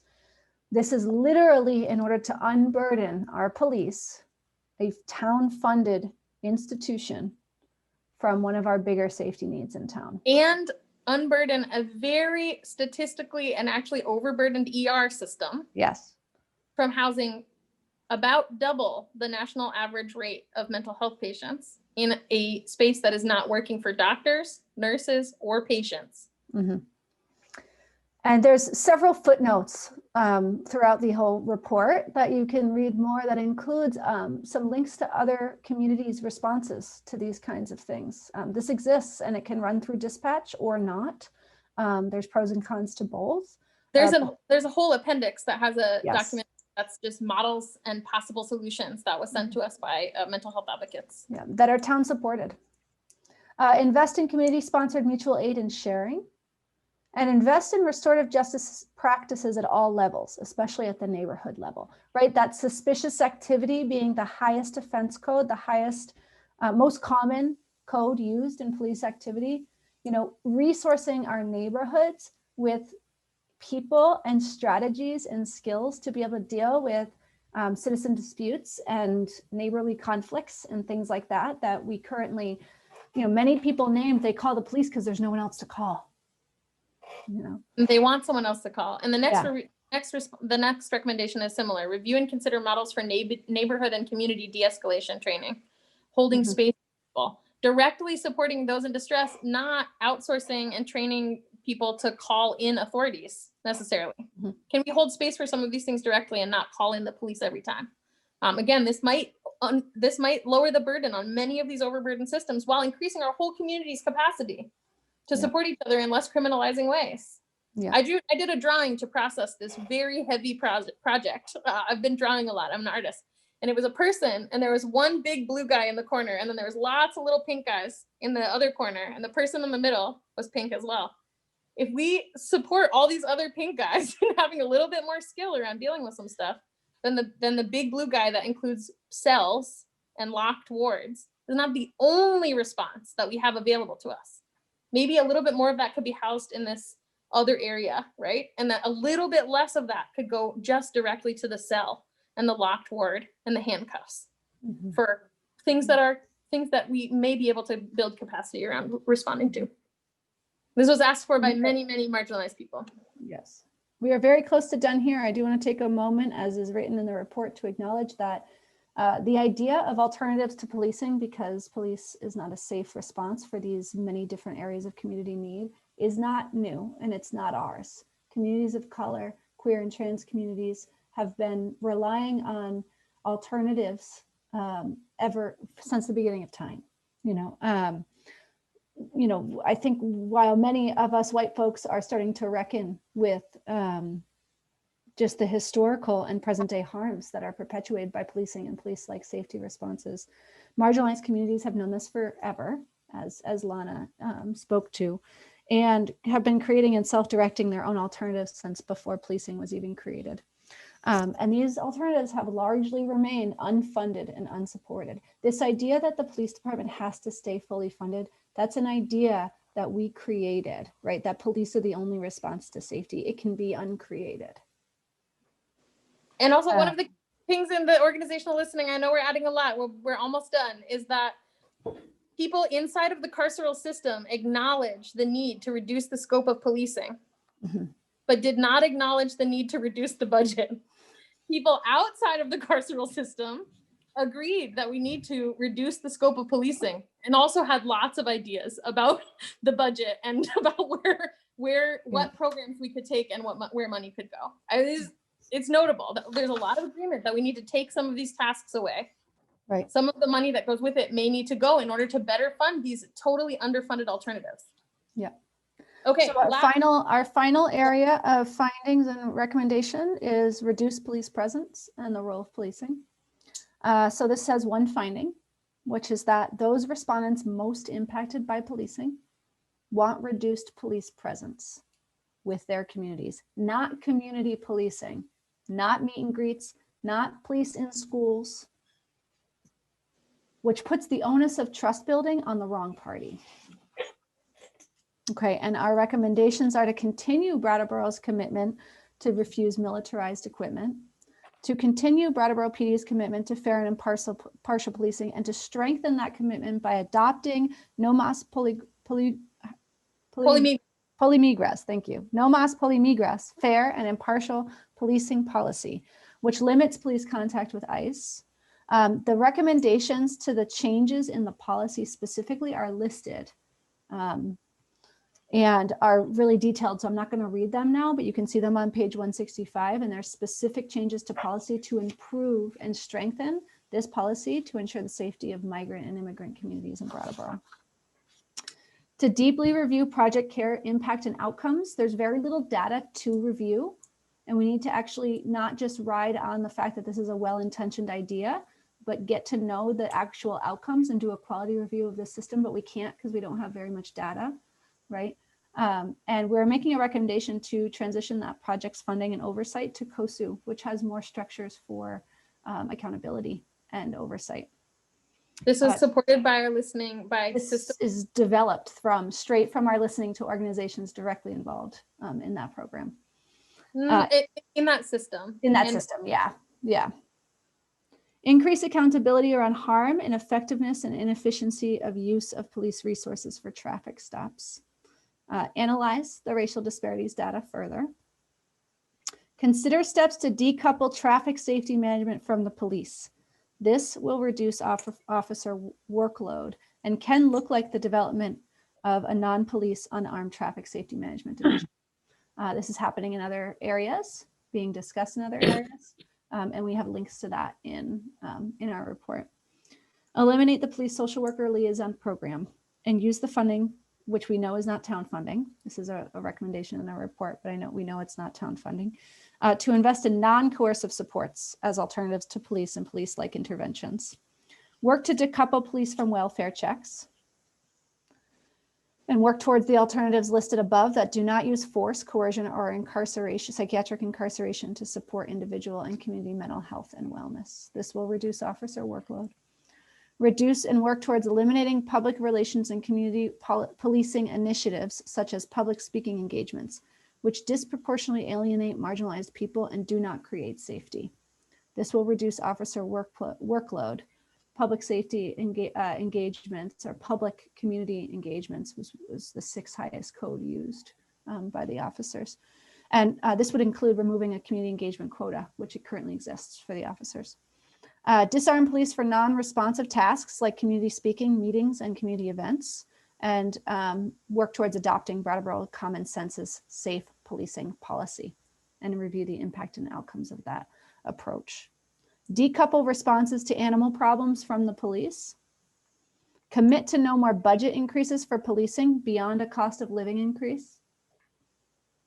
And reduce overtime budget and usage and work towards reducing the size of the police force over time as these alternatives to community safety are created, funded, and implemented. The last thing I want to say about these recommendations is there's a lot that's not here. Mm-hmm. And those are the things that we did not consider as recommendations that many, many communities are considering. We heard that the police feel that they cannot have less officers on duty at a time and cover their shifts. We heard that we are a small town and we have a smaller system to work with. We heard that domestic violence survivors have mixed feelings about police response to domestic violence, and that people in that system do not want an impact on the ability to respond to domestic violence by police in changes to policing until there are alternatives that are built up to support those people. Those people are in a situation where they do not have somebody else to call right now. And that also hurts many survivors who are marginalized. But at the same time, many people named, including one of our committee members especially, that they did not want that system to be defunded. And we heard a lot of concerns about what not to do. And we heard a lot about what Brattleboro feels like Brattleboro needs and what are areas of ease and readiness, and areas where there's more agreement about some things that are not working, and areas where there's still quite a lot of tension. And we targeted our recommendations at areas where there was not universal ease, of course. We didn't talk to every single voter in the town, but we talked to people who experience these systems, and we talked to people in these systems. And there was a surprising amount of alignment about a lot of these suggestions on a theoretical level. We have made those into a material list of recommendations, which is going to invite all kinds of feelings and feedback, which is great. But I want to keep in mind that the task that we were asked to do was to center the people who are most marginalized and listen to them, even though they're a smaller percentage of our community, they're experiencing a greater percentage of harm. Think about what would better reduce that harm. And we have provided a very large amount of information and a lot of tailored labor with the committee, going back and forth about some of the concerns about these recommendations, with organizations who work closely with these programs, with people who've experienced these interventions, to try to siphon all of that down into Brattleboro tailored information for you all to consider moving forward. That might help us avoid some of the challenges that other communities are having, where there's a lot of adversarial relationship, where there's no alignment and no agreement about how to move forward. And these recommendations are also not as far out as many members of our committee would have liked. This is already a compromise in a lot of ways around what we felt like would be most workable for most people in most systems. And we can't caretake everyone's emotions, and we can't please everyone, and you're not making good change if you try. But we are naming that we did a lot of labor, far more than we will bill you for, to make sure that these recommendations are really considered around areas of readiness and alignment in our community and what our community needs. And where the harm is greatly outweighing the benefit to the community in this use of resource, right? which is where your accountability lies primarily, and all of our accountability as a community. And I'll also say that I think I'm most interested in hearing from you all what strikes you, right? Eventually, tonight or otherwise. And also hearing from people who are actually the most impacted by these systems about their support or challenge. Because I, as a white person, can have all the feelings that I have about diversity and inclusion training, and I can have listened to what I think will work. And I can have listened to people of color share with me their and if there's significant dissonance between local BIPOC leadership and any of the recommendations that impact that community specifically, I hope that we will elevate those voices over other voices, right? And same with any other group of people. I hope that we center the experience of people who have experienced most mental health interventions, been through that, been through the forced drugging, know what that system is like from the inside, are working as advocates in the system sometimes, even despite their marginalizations all across community. Center their support and dissent over the random of us who have much less contact with these systems, not assuming that that's any of you or not. Those relationships are often invisible to how much contact we have with these systems. But I hope that that's a tone that we can carry forward in the conversation about this over this next month. Because there's going to be opinions across the board. Everybody has opinions, that's fine. But what we heard was people are not feeling listened to by you all. Select board racism and select board complicity in oppression was a theme that was named a lot. A lot of people named they don't like coming to these meetings because they feel like their experience or their perspective will be dismissed. So I hope that we can center that energy as we move forward in dialogues about this throughout the month. And whatever comes will come. I don't want to shut anybody's opinion down, but if we do this thing where we pretend that everybody's equally at stake in this decision, we will be erasing all of this immense input from our community. And that would be such a disservice for this process not to materialize and change. That would just be two white people getting paid to do this work. What a bummer. What a bummer that would be, right? So I'm really hoping we can center those perspectives as we move forward and have some conversation about the depth of this information. Yeah. Thank you both. Thank you all for listening and for inviting this process and for doing this work and engaging with this important work. Thank you all. Emily, I think we need the deep breathing thing now rather than at the beginning. But. You can, absolutely ready. One collective breath. Did you take it, Tim? Did you take I the did. breath that was I in did. it? Well, part of my task always seems to be what's next, and that's It's something it's a big task. Yeah. To recap a little bit, and I just wanted to do a time check-in. That's my job too. When I talked to Emily and Shay briefly before the meeting, we did have a target of an hour for their presentation. We're now pushing 2 hours, which is absolutely within what I expected. Of course, I didn't want to tell them that. I'm sorry. We Oh, didn't have time. no. It's perfectly perfectly It's a lot. good. There's so much we didn't share, and we really tried to condense so much information into the smallest package possible, which was 200 and something pages, is the smallest package we could find. So It's a board joke. If you've seen enough of these meetings, I always say, half of what I'm expecting, the time needed. So a lot of information. I think before we entered into your presentation, we had agreed that we were going to try to open things up a little bit to especially committee members that wanted to say something to add, and also to board members who wanted to ask clarifying questions or procedural questions that would help us as a board, because that's who you're reporting to, but more largely the community to better understand the document, and since I'm getting that glaze, we definitely are at our break time anyway. So let me just confer with the board really quickly. As far as hands up, I recognize there's 3 hands up. If you're a committee member, we definitely want to take your comment question when we get back from our break. And I'm seeing some nods from board members. I think a lot of the community feedback has to come at our next meeting.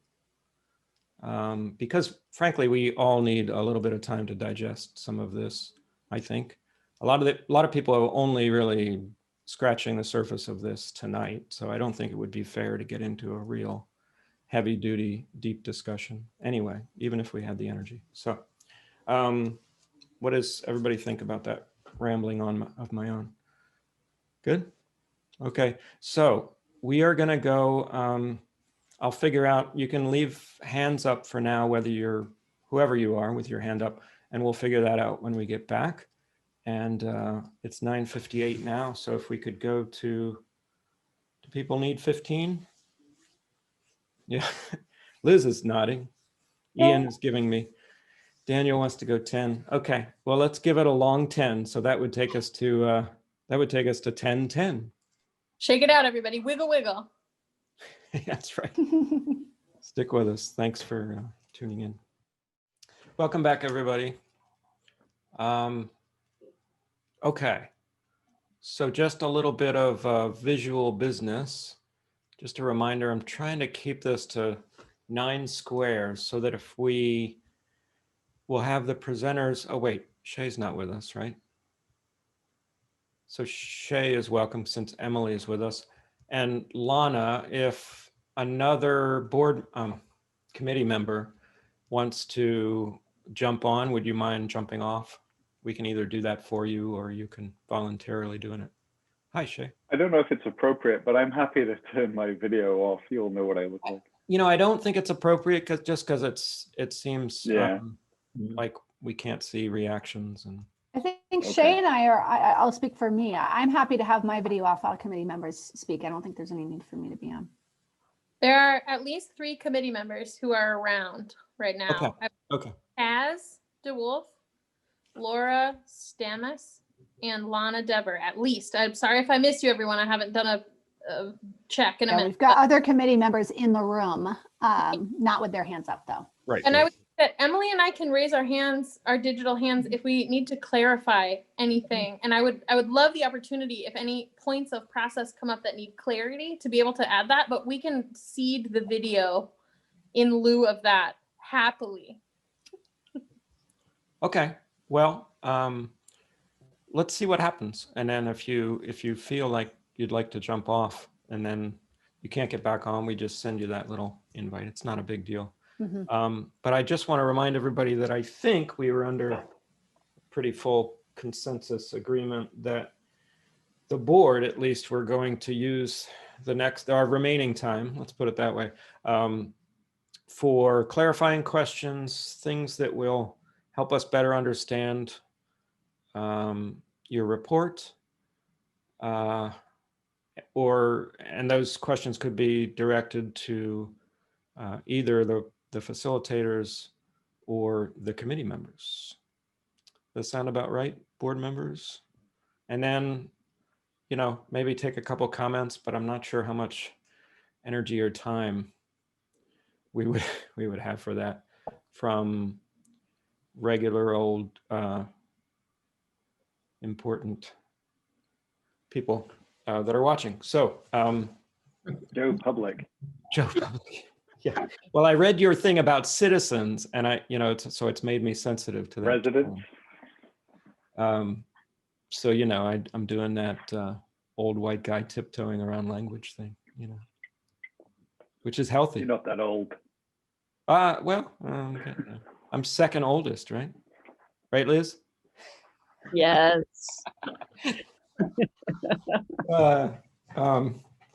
Shay has her hand up, and I don't know how to. I just want to say, I think that there are 3 committee members who may have something to share before questions, if there's space for that. I'm not sure. I haven't talked with all of them. Maybe just give them a moment if there's time. I know time is absolutely. I was judging by. Yeah. Is Laura's one? Okay. Laura Stanis, Lana Dever, and Kaz DeWolf are the 3 people that I see that are on the committee who are present, and a couple of them at least have their hands up. Right. I see. Oh, Kaz and Laura both have hands up. Okay, great. Let me. I'm not very good at this, but Patrick will help me. You could ask Laura to come up. I shouldn't even try to do this stuff tell you the truth. Laura, if you're able to join us. We can't hear you, Laura. She just needs to unmute. No.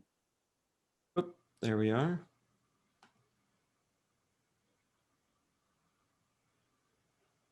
There. Yeah. Oh, you just muted yourself, I think. Hold on, we'll try one more time.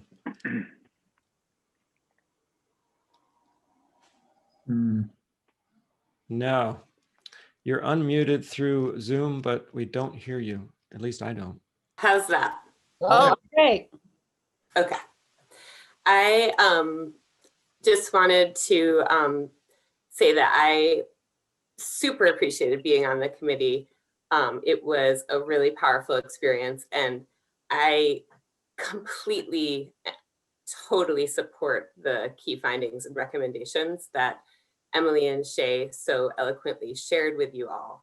And so I don't necessarily need to speak more about that, but I did want to just share that I felt that my experience on the committee was very collaborative, and I felt that Emily and Shay did a really, really great job navigating the complexities of open meeting law, but also giving space for committee members to do tasks such as the tracers and be on small subcommittees working on writing questions and doing the figuring out how to do the anonymous survey. So it was a very powerful experience. I feel like our voices were diverse, and there were a lot of people that shared lived experience, and I just want to make sure you all know that it wasn't just Emily and Shay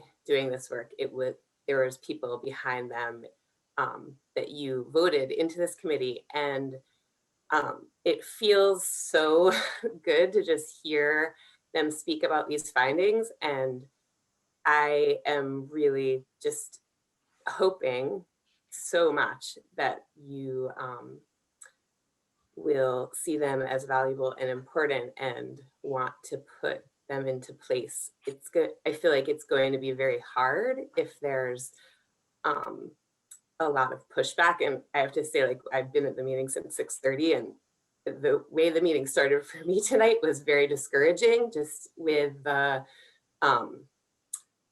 feeling I was getting around the money spent to human services, and just what a small piece of our budget that is.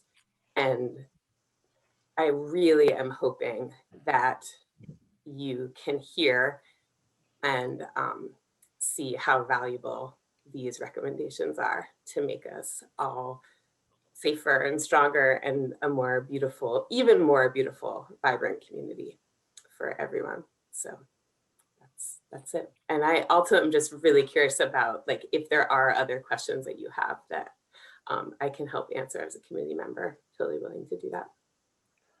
Oh, then don't go away. I would just invite, are there any board members that would like Laura to speak to a committee question or anything? I'd like to hear from Kaz as well, because I know that they were waiting. Sure. I just wanted to invite Laura to, answer a question if we had a specific question. Okay. Kaz. All right. Hey, can you folks see and hear me? Sorry, I'm a mess. Yes. All right. Hey, yeah, I just wanted to share some of my thoughts and reflections from as a member of the committee. I'm just extremely grateful to Shay and Emily for all of the work that they've done in facilitating and doing the bulk of the work of collecting stories, compiling data, writing hundreds of pages here for us of the findings and recommendations. And I want to say that, like, overall, I found the process to be extremely collaborative and respectful and inclusive of diverse worldviews and lived experiences and perspectives in our community, while centering those most affected by policing and carceral systems. And I think we did as we set out to do. Sorry, I made some notes beforehand because sometimes I'm really bad at talking, and I just realized I messed up, but it switch things around, but it doesn't matter. Sorry. Yeah, that we did what we set out to do, which was like center the voices of those who are most affected by policing, including people of color, Black folks, and other people of color, including I myself, member of the psychiatric survivor community. I'm disabled, and I've been affected by policing of my distress, the criminalization of my own distress. So it was really great that Emily and Shay were able to create space where those of us who are like under a lot of threat in our community were able to share our experiences. And I also just wanted to stress that like this was a lot of work in a very short period of time. And because of that, like there wasn't a whole lot of time for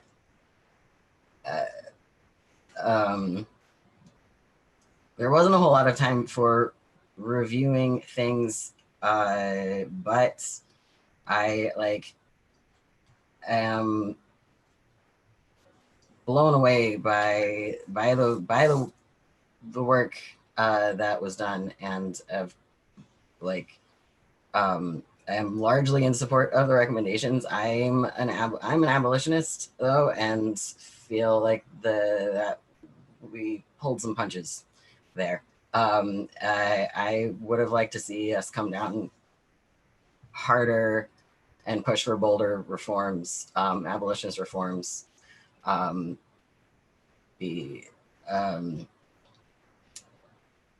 Sorry, I've abandoned my notes and now I'm failing at speaking. You're doing great. Thank you. I wish we could eliminate the training budget, because training police is the training around inclusivity or bias are never effective. It doesn't like I was involved in designing a police training around mental health crisis intervention, in which the police were argumentative and dismissive of the trainers throughout the entire training, and clearly did not retain any knowledge from the training.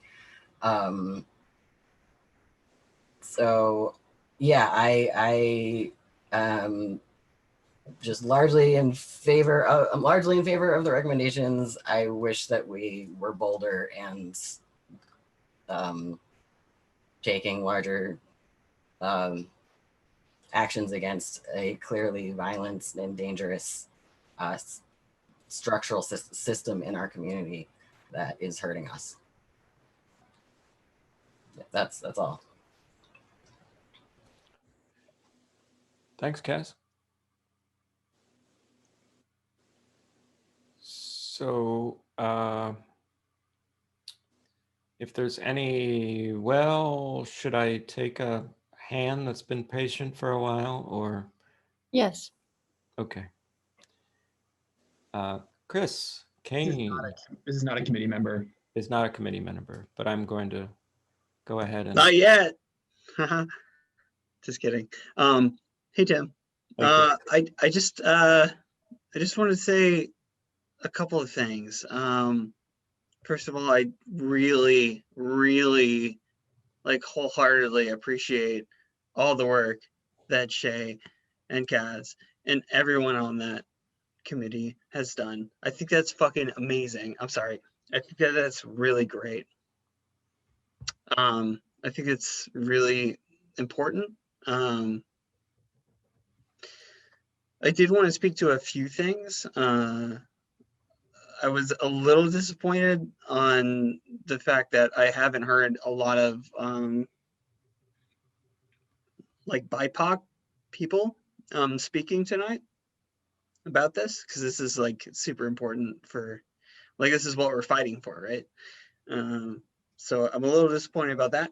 I also wanted to speak, and I'm sorry, Elizabeth, but I did like something, you said something that made me a little sad. You said earlier tonight, and is this okay, by the way, Tim? Like, if I bring this up now? Well, I mean, I'm not the boss of you. Not I'm anymore. not sure how helpful it I is. guess. Let's use that term, but Okay. I don't like to stifle. Yeah, Let's that just makes try to sense. keep it to a minute, a couple minutes. Yeah, yeah. I'll try to be fast. Liz, you said something about how you were disappointed in people that couldn't donate anymore. It made me feel really bad, because like that's not something that I could ever achieve in my entire life. I don't think I couldn't donate to a nonprofit. And you said like, oh, because we're like raising those funds now, they can't do that. So Would you that like was me to explain that a little bit further, Chris? Did you say? Yeah, yeah, absolutely. I've had people in the community who live in their homes, but they're older and they're on fixed incomes, say to me that if the human service budget is raised to a certain degree, that, and then their tax rate goes up, you know, they're living on the edge in their homes, and that they wouldn't be able to individually donate to a cause that might be meaningful to them. They would have to rely on the tax money going to human services, because their individual choice would be taken away because they could no longer afford it because the tax rates have risen. That's what people said to me, and I'm relaying that to the community. I understand that, and that's your community. That's literally just yours. I don't want to detract from what we're actually talking about right now. I just wanted to grievance that. It's Okay. sad that. Well, I'm going to step in and just remind everyone that we can't actually legally pull back to an agenda item that we've already covered. Okay. But I think your grievance is understood and acknowledged. Yeah, I tried to chime in earlier, but oh, okay. My hand was raised and I didn't get called on, so it's fine. Yeah, I just want to reiterate like everything that Shay and Kaz and everybody that's been doing the super fine work has been doing. And Tim, I did want to share a slight story, just very quickly. And you know this, but I got broken into a while ago, and you remember this. I called the police to get my things back, and what happened was they found my key, one key, and then they charged the people that stole that key with drug things. You know, they charged them with possession of crack cocaine, and that was not what I wanted to happen. You know, I just wanted my things back, and this, can we acknowledge that the police system is not terrific? It's just it has issues, and they're not what we all want. I think that's where I'll end this. Okay, Chris, thank you.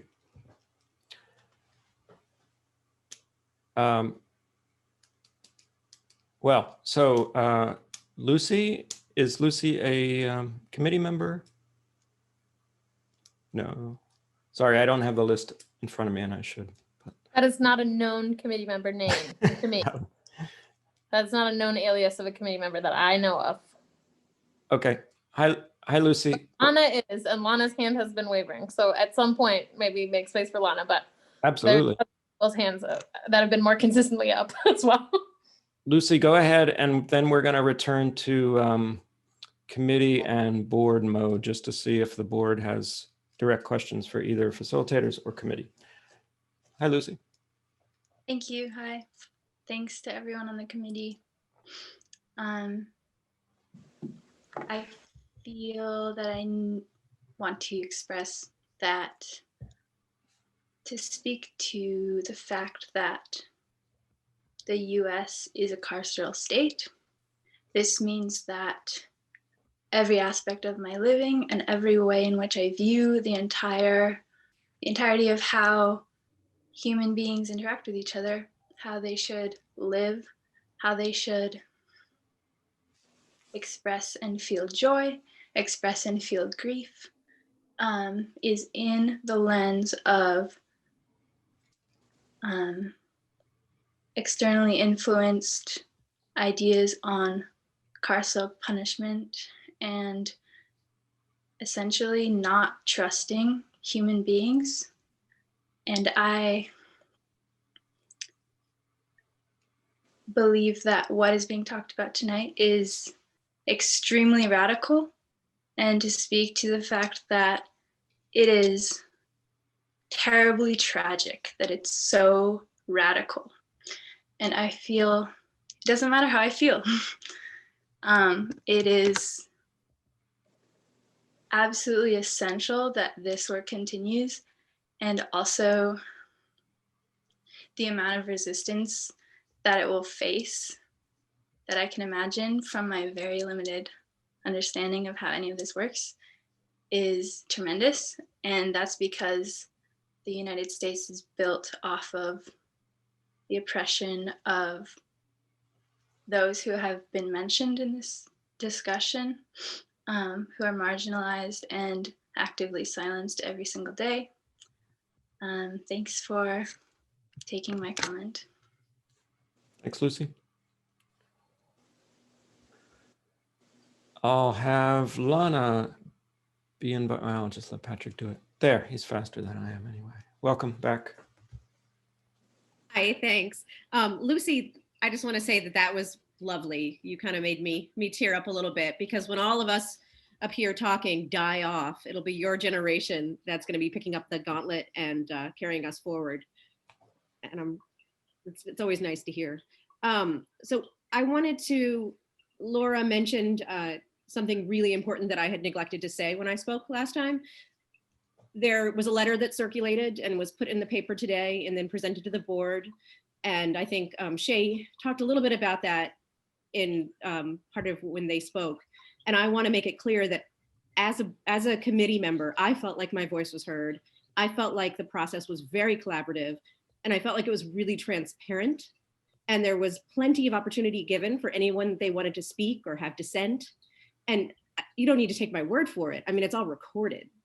So the idea that there was a committee member who didn't feel like that was sort of a slap in the face at the end of the process, and quite surprising to myself. And I hope that if she would like to speak, she should, she's in the room today and she should speak up. But I want to directly go against what she said, because that is not how I felt as a committee member. And I didn't get that sensation from anybody else. And I never once heard the word dissent come from the individual who was saying that she didn't have an opportunity to have that. I didn't see an opportunity that she brought it up at all, because it would have been listened to, and we would have, the gears would have gone back a little bit. The conversations were open. That's all. Thanks, Lana. Board members, you want to throw out some questions? Brandy's got a hand up. Hi, I want to say thank you for the work that was done, and I want to say that I am not going to ask any questions tonight. And I don't want you to think that's because I'm not listening. It's because I want to give great respect to the people who spoke, whose words I've been reading through this huge binder. Thank you, Lotus Graphics. I want to give respect to Shay and Emily, who had to hold all of this emotion, and to the committee members. And I also want to acknowledge myself and the harm that I also incurred reading this based on my past and some very similar interactions with, as a child, with police and mental health involvement, which very much mirrored a lot of what I read in this report. And so for all of those reasons, and no other ones, I am not going to ask any questions tonight. And I'm just really grateful and would like to sit with this.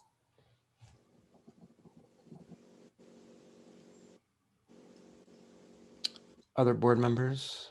Daniel? Thanks, Brandon, by the way. Lana, you said at the very beginning that you didn't want to hear any quibbling. And it is so hard in this space and in this process not to bring up like questions that are going to sound like quibbling, right? Like, you know, I'm not especially fast as a reader. I have 2 English degrees, but you know, I'm not, you know, I guess I read carefully. And so I spent 2 days with the report and I felt into it. You know, I took breaks when I have to, you know, partly because the stamina to read the report, you know, is a lot. And some of the sections, as Brandy was kind of speaking to, you know, I mean, as a white middle-class presenting person who's not really broken the law, I don't have much run-ins with, you know, systems of policing. I was a teacher, and when reading the use of force stuff, I was like, oh yeah, I remember some of this actually. Like, you know, I was glad that I was not on the giving end, but I've been witness to people being restrained against their will in systems that were supposed to care for them. And so what I'm trying to balance is like, yeah, all of the feelings that I actually experienced when reading the report, acknowledging all of the work that went into creating it, both, you know, well, not both, all the, like, the actual writing of the report, the collating, the, you know, synthesizing, and the committee work and the hours. I know that you met like every week for weeks and weeks. And, you know, and before the committee came into being, like, I know that the select board doesn't need to be the center of this, but like, this has been a big piece of work for us all year long. Not all year long, but for the last, you know, 6 months. And so, yeah, just trying to balance like all of that. And when sitting down with a report of, you know, 200 pages or whatever, I'm going to highlight some sections. I'm going to have some questions about some of those sections. And so I know that, like, you know, we're not going to get deep into it tonight. And I don't really want to. I don't think it's a good time for us to start, you know, getting into that. But I have a couple of clarifying questions that I think maybe Emily can at least answer one. So it's about the traces, that process. So I saw, you know, reports that officers had written. Were there interviews done with the people involved in those, writing those reports as well? Great question. There were not. This is a really good question because very often in tracers there are. That is very often part of the tracer methodology.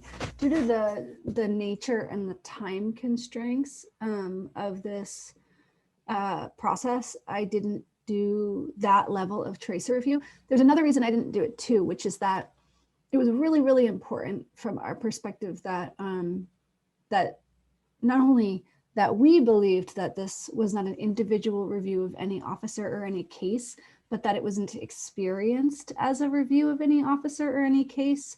And my concern about interrogating specific officers about specific cases was that the felt experience of doing that would override the very real commitment that we made to not making this about any individual case or officer. And so reviewing the documentation was a way to illuminate the data, right? Because the data in itself is just numbers, and to understand better like what's happening in those situations.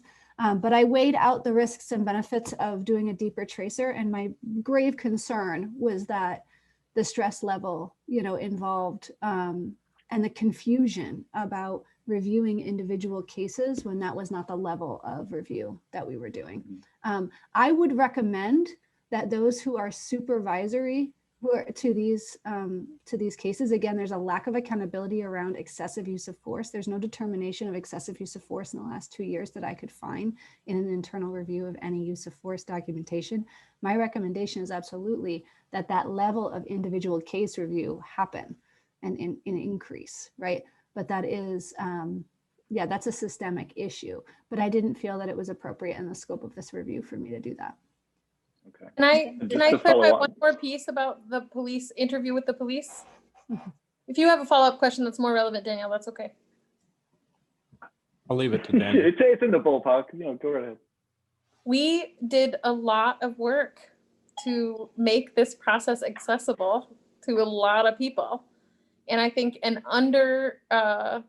understood aspect of that is that we did try to make this process accessible to police officers. And that took a lot of work. There's a lot of feelings about like people bringing extra accountability and critique to police. That's a big struggle. And we did a lot of work, including this concern that I named earlier about confidentiality and how committee members might hold that and who would be allowed in the room to listen to that. And we actually limited the amount of people that were in the room for any listening around the policing system and did extra work to make sure that we could hear from that as a body of people without anybody feeling like they're being targeted for specific, you know, firing or specific decision making. And I think that there were actually challenges that came up around committee participation and policing that made us really pivot almost the most of the whole review in that space. And so I think Emily's concern about that is also mirrored by like this larger experience of the work, which is we, you know, while not trying to center police perspectives, I thought it was interesting, you know, that we had special meetings about policing this year earlier when, you know, that in some ways could be seen as centering police in this moment of reckoning about police. We really wanted to make sure that folks could share about their experience and that we would give recommendations that hopefully are in line with some of the department's own perspective about what needs to change, while still probably being received as a challenge to some of that as well.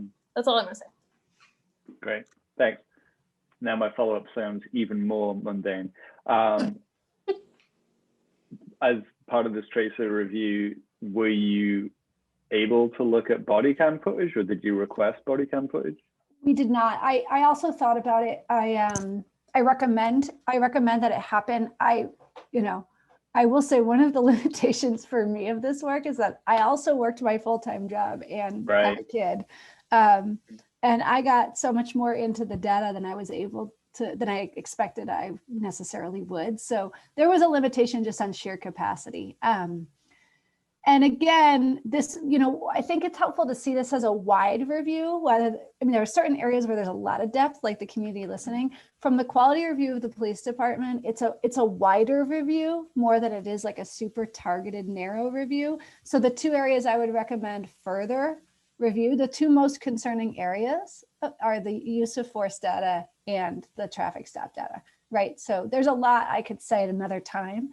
I do quality review consultation with other organizations in town and it's part of my practice.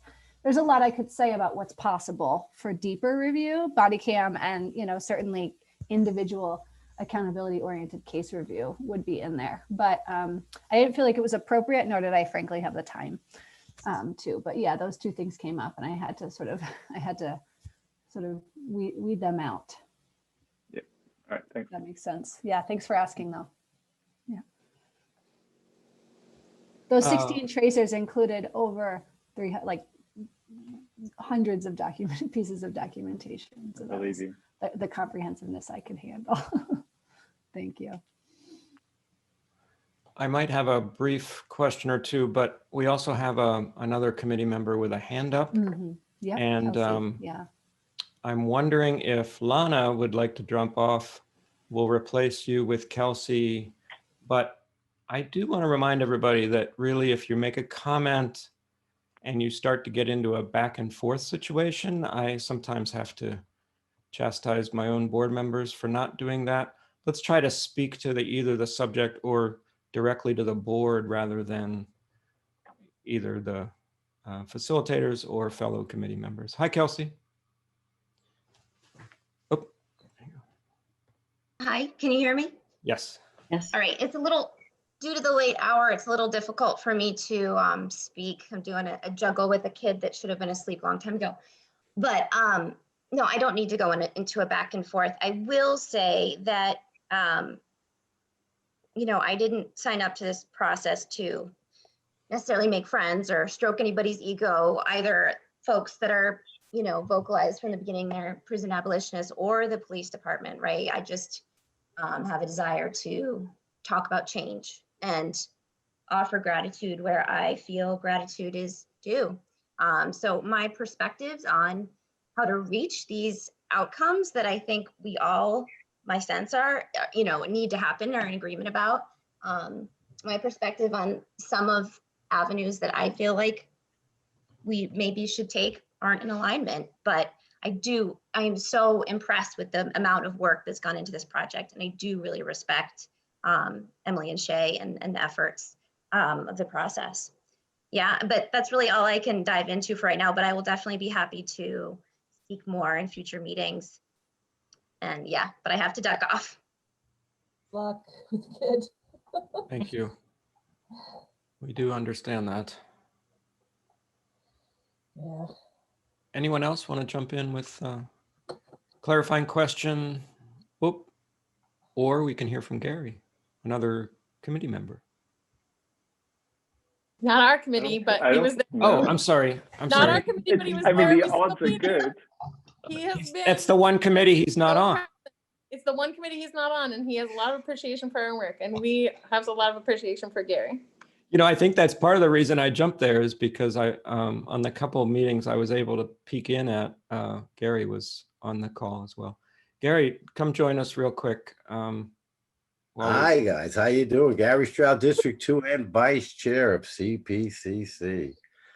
I just like to hear everything that was heard tonight. It was very informative, very interesting, and very interesting as well too, to take in stride and digest. And I guess, like I said, probably I'm going to bring back next week also with that, because there's a lot of things I had to look at, and not just the man in the mirror. I really need to step back and look at what we're doing in the committee as well. Also, when you had mentioned body cams, that was something that we had brought up last month also, to try to match up with the incident. Sometimes that can be, you know, a problem in some cases, I guess you can say. So that way you can match it up to see what the information was written in the complaint alongside with that, so you can get a better perspective and a better answer. But as I said, there's always that room for improvement and implications, and then we can probably figure out something with the CPCC to ramp up, revamp, and do other new changes for the new generation as well also. And I'm always in the arena for change, as they say, and change is good, you know, and that's something positive that we all can work out together at some point. And I'm hoping for a better year in the years to come with that as well too. I want you guys to keep up the good work. My heart's with you guys. And like I said, if you ever need any help, I'm here for you. Thanks, Gary.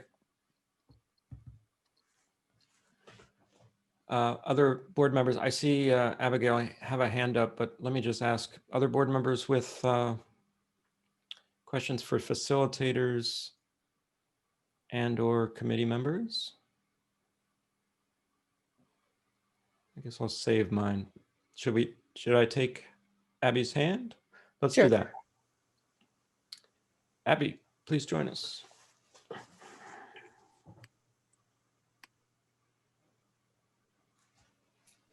Hello.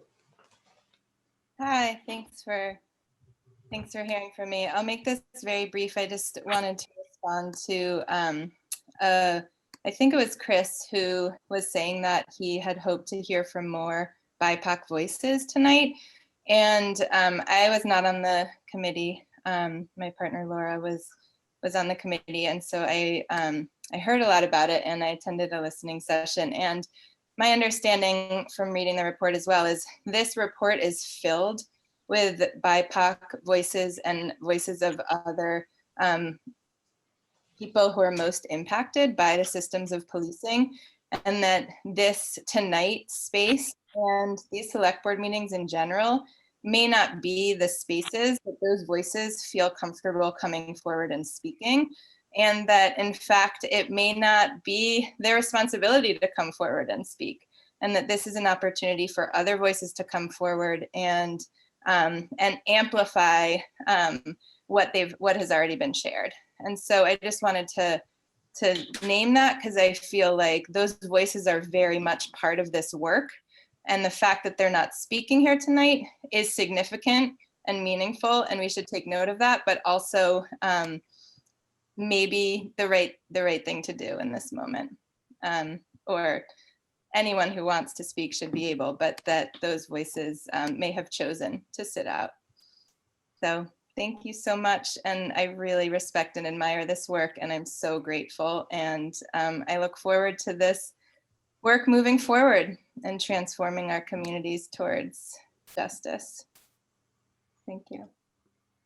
Thanks, Abby.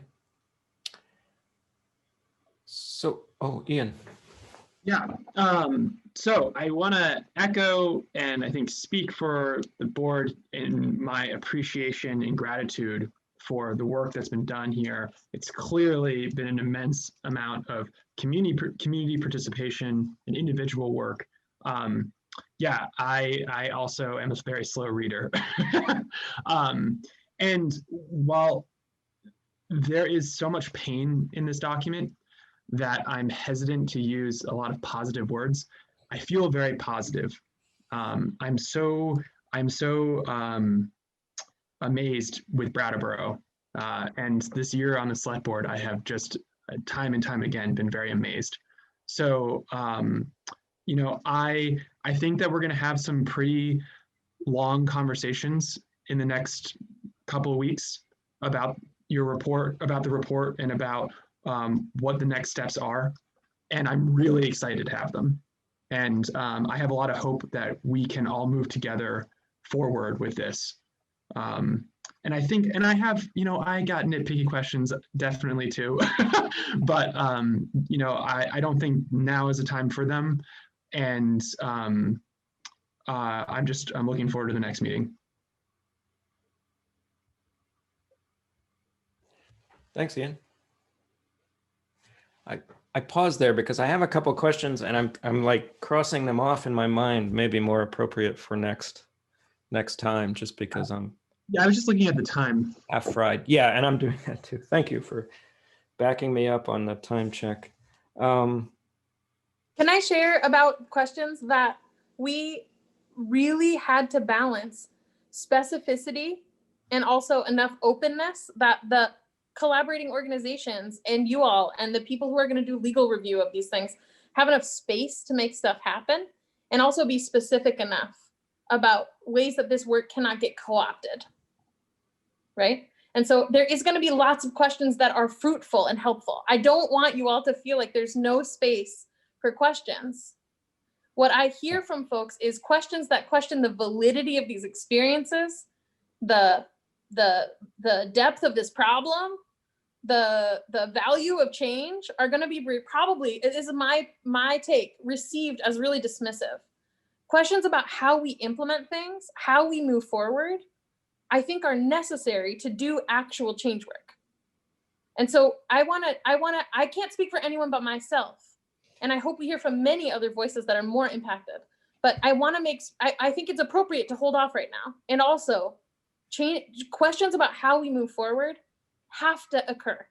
Questions about what if this is real, if this is really that bad, are probably going to cause more harm for the communities that already feel harmed by this space, these spaces, right? So I hear your caution, I appreciate it, I think it's appropriate. And also I want to give that hope fire a little bellows. But there are many questions and much more work to come. And I'm so excited that you're excited to do it. That's great. Thanks, Shay. And you've actually provided me a perfect segue into what I know I want to say, which is to return to my job, which is never anybody's fun thing.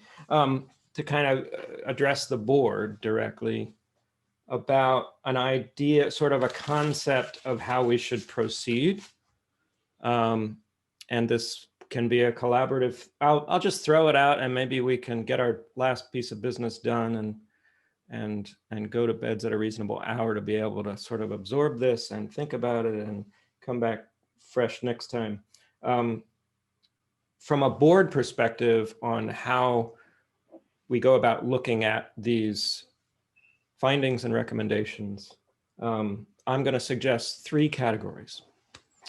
And we don't have to get into a big debate about it. You can either nod your head or not nod your head or whatever, or just give me a little quick feedback.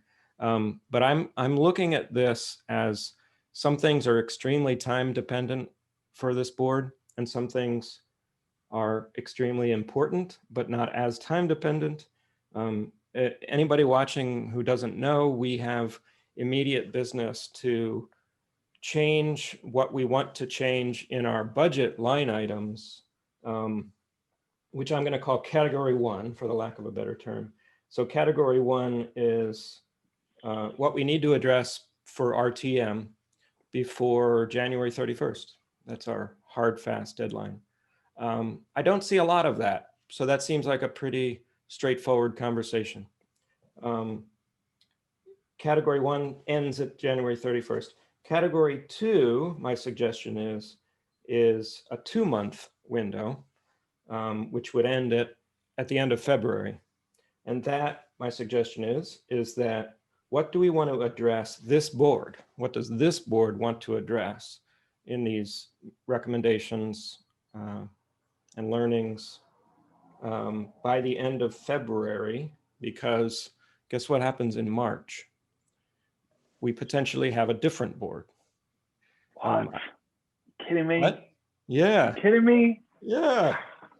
So, I won't and we can't legally hold the next board to doing anything, but there's going to be members who are going to, share some commitments to doing things, and we'll take that as we come. That's a democratic process we have to deal with.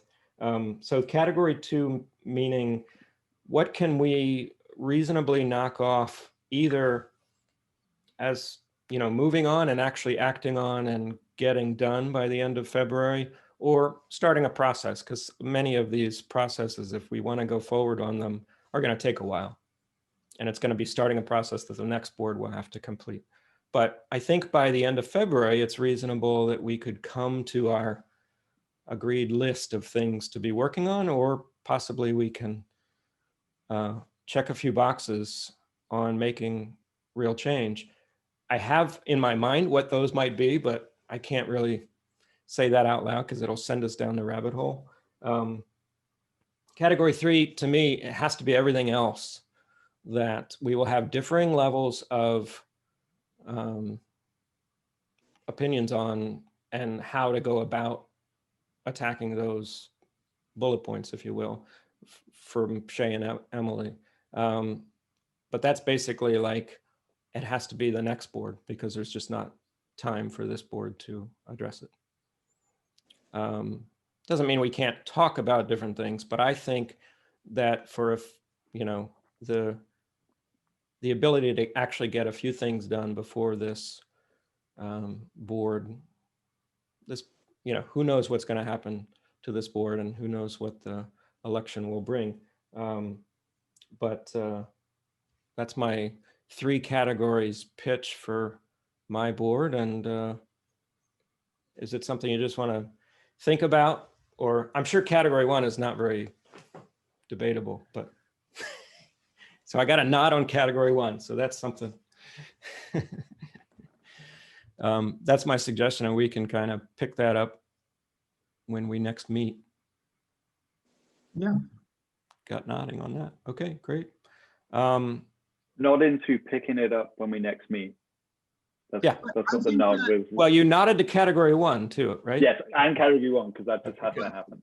But I do think breaking it out, so that we are having constructive, forward-moving conversations, I think is a really good idea. And we can talk more about, like how those categories actually look. But I really agree, Tim. I think that's a really great way of doing it. Okay, thank you. And I am totally at a loss as to how to kind of bring this massive, important, emotional, rightfully big thing to a close. But we're going to do one other short piece of business, probably bring Peter back on to help me out. So I think I'll push us towards there, and Shay has her hand up. So I want to say one more thing about this breaking it out idea, which is that I think that your community that is most impacted is going to be very disappointed if you push off responsibility onto people who did not go through this process as you all did for some of these horizontal changes.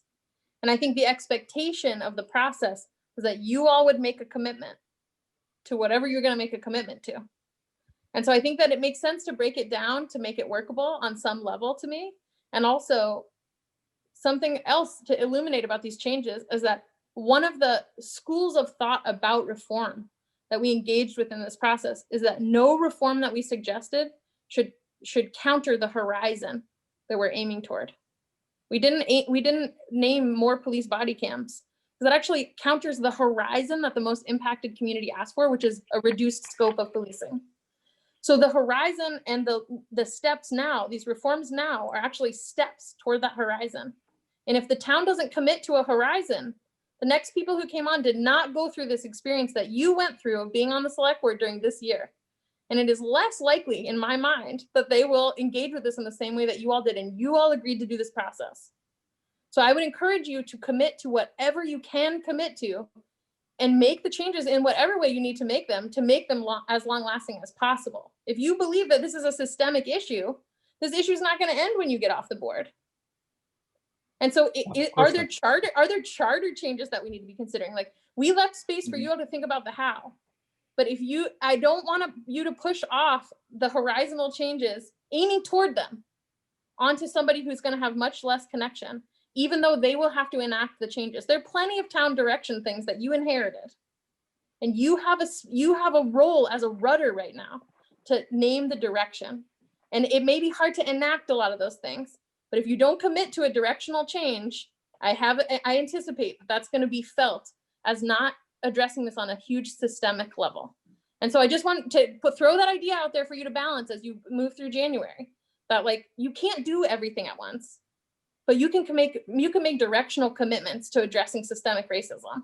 And you can add in processes in the town that address that over a longer term. And a lot of that's laid out for here as a blueprint that's loose for how to do that. And you can figure out the how. It's not our job to figure out every single how of a perfect world. That's a collaborative process that you and the whole community are going to do. But please don't push it off on the next people. That will be very dismissive of the work.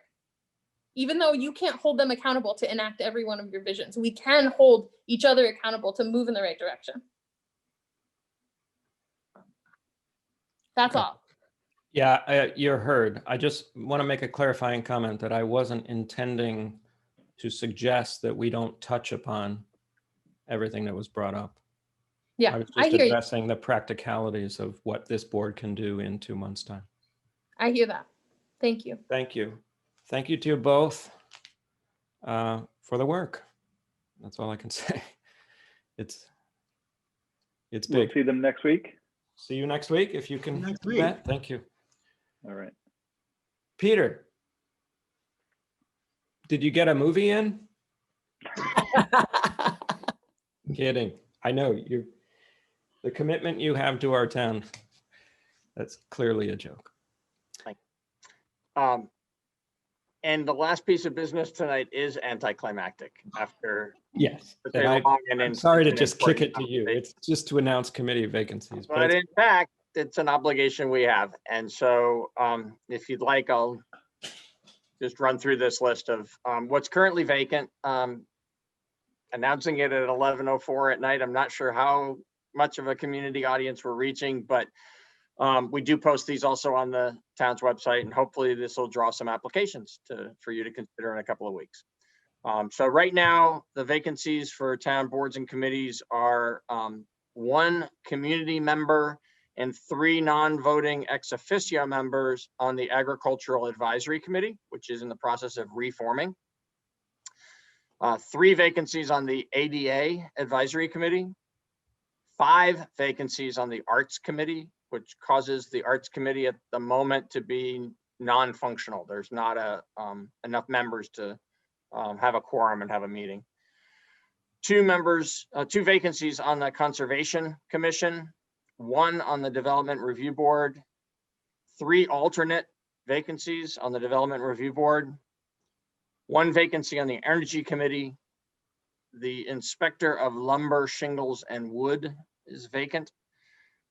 There is 1 new vacancy as of just within the last couple of days on the Planning Commission, and 1 or 2 vacancies because you could appoint 2 people, but there are seats for the town that are allocated within the Senior Solutions Advisory Council. That's a multi-town board where there's 1 or 2 seats always available for Brattleboro folks. That's the list. Well, thank you. You're welcome. And guess what? We don't have to vote on that. I got a motion if you care to entertain it. Awesome, Daniel. I move to adjourn. Daniel has moved to adjourn the meeting at 11:06. All those in favor, say aye. Aye. 5-0. Thank you, everybody. Night. Participating and the Night. work, BCTV, all those media folks out there. Good night.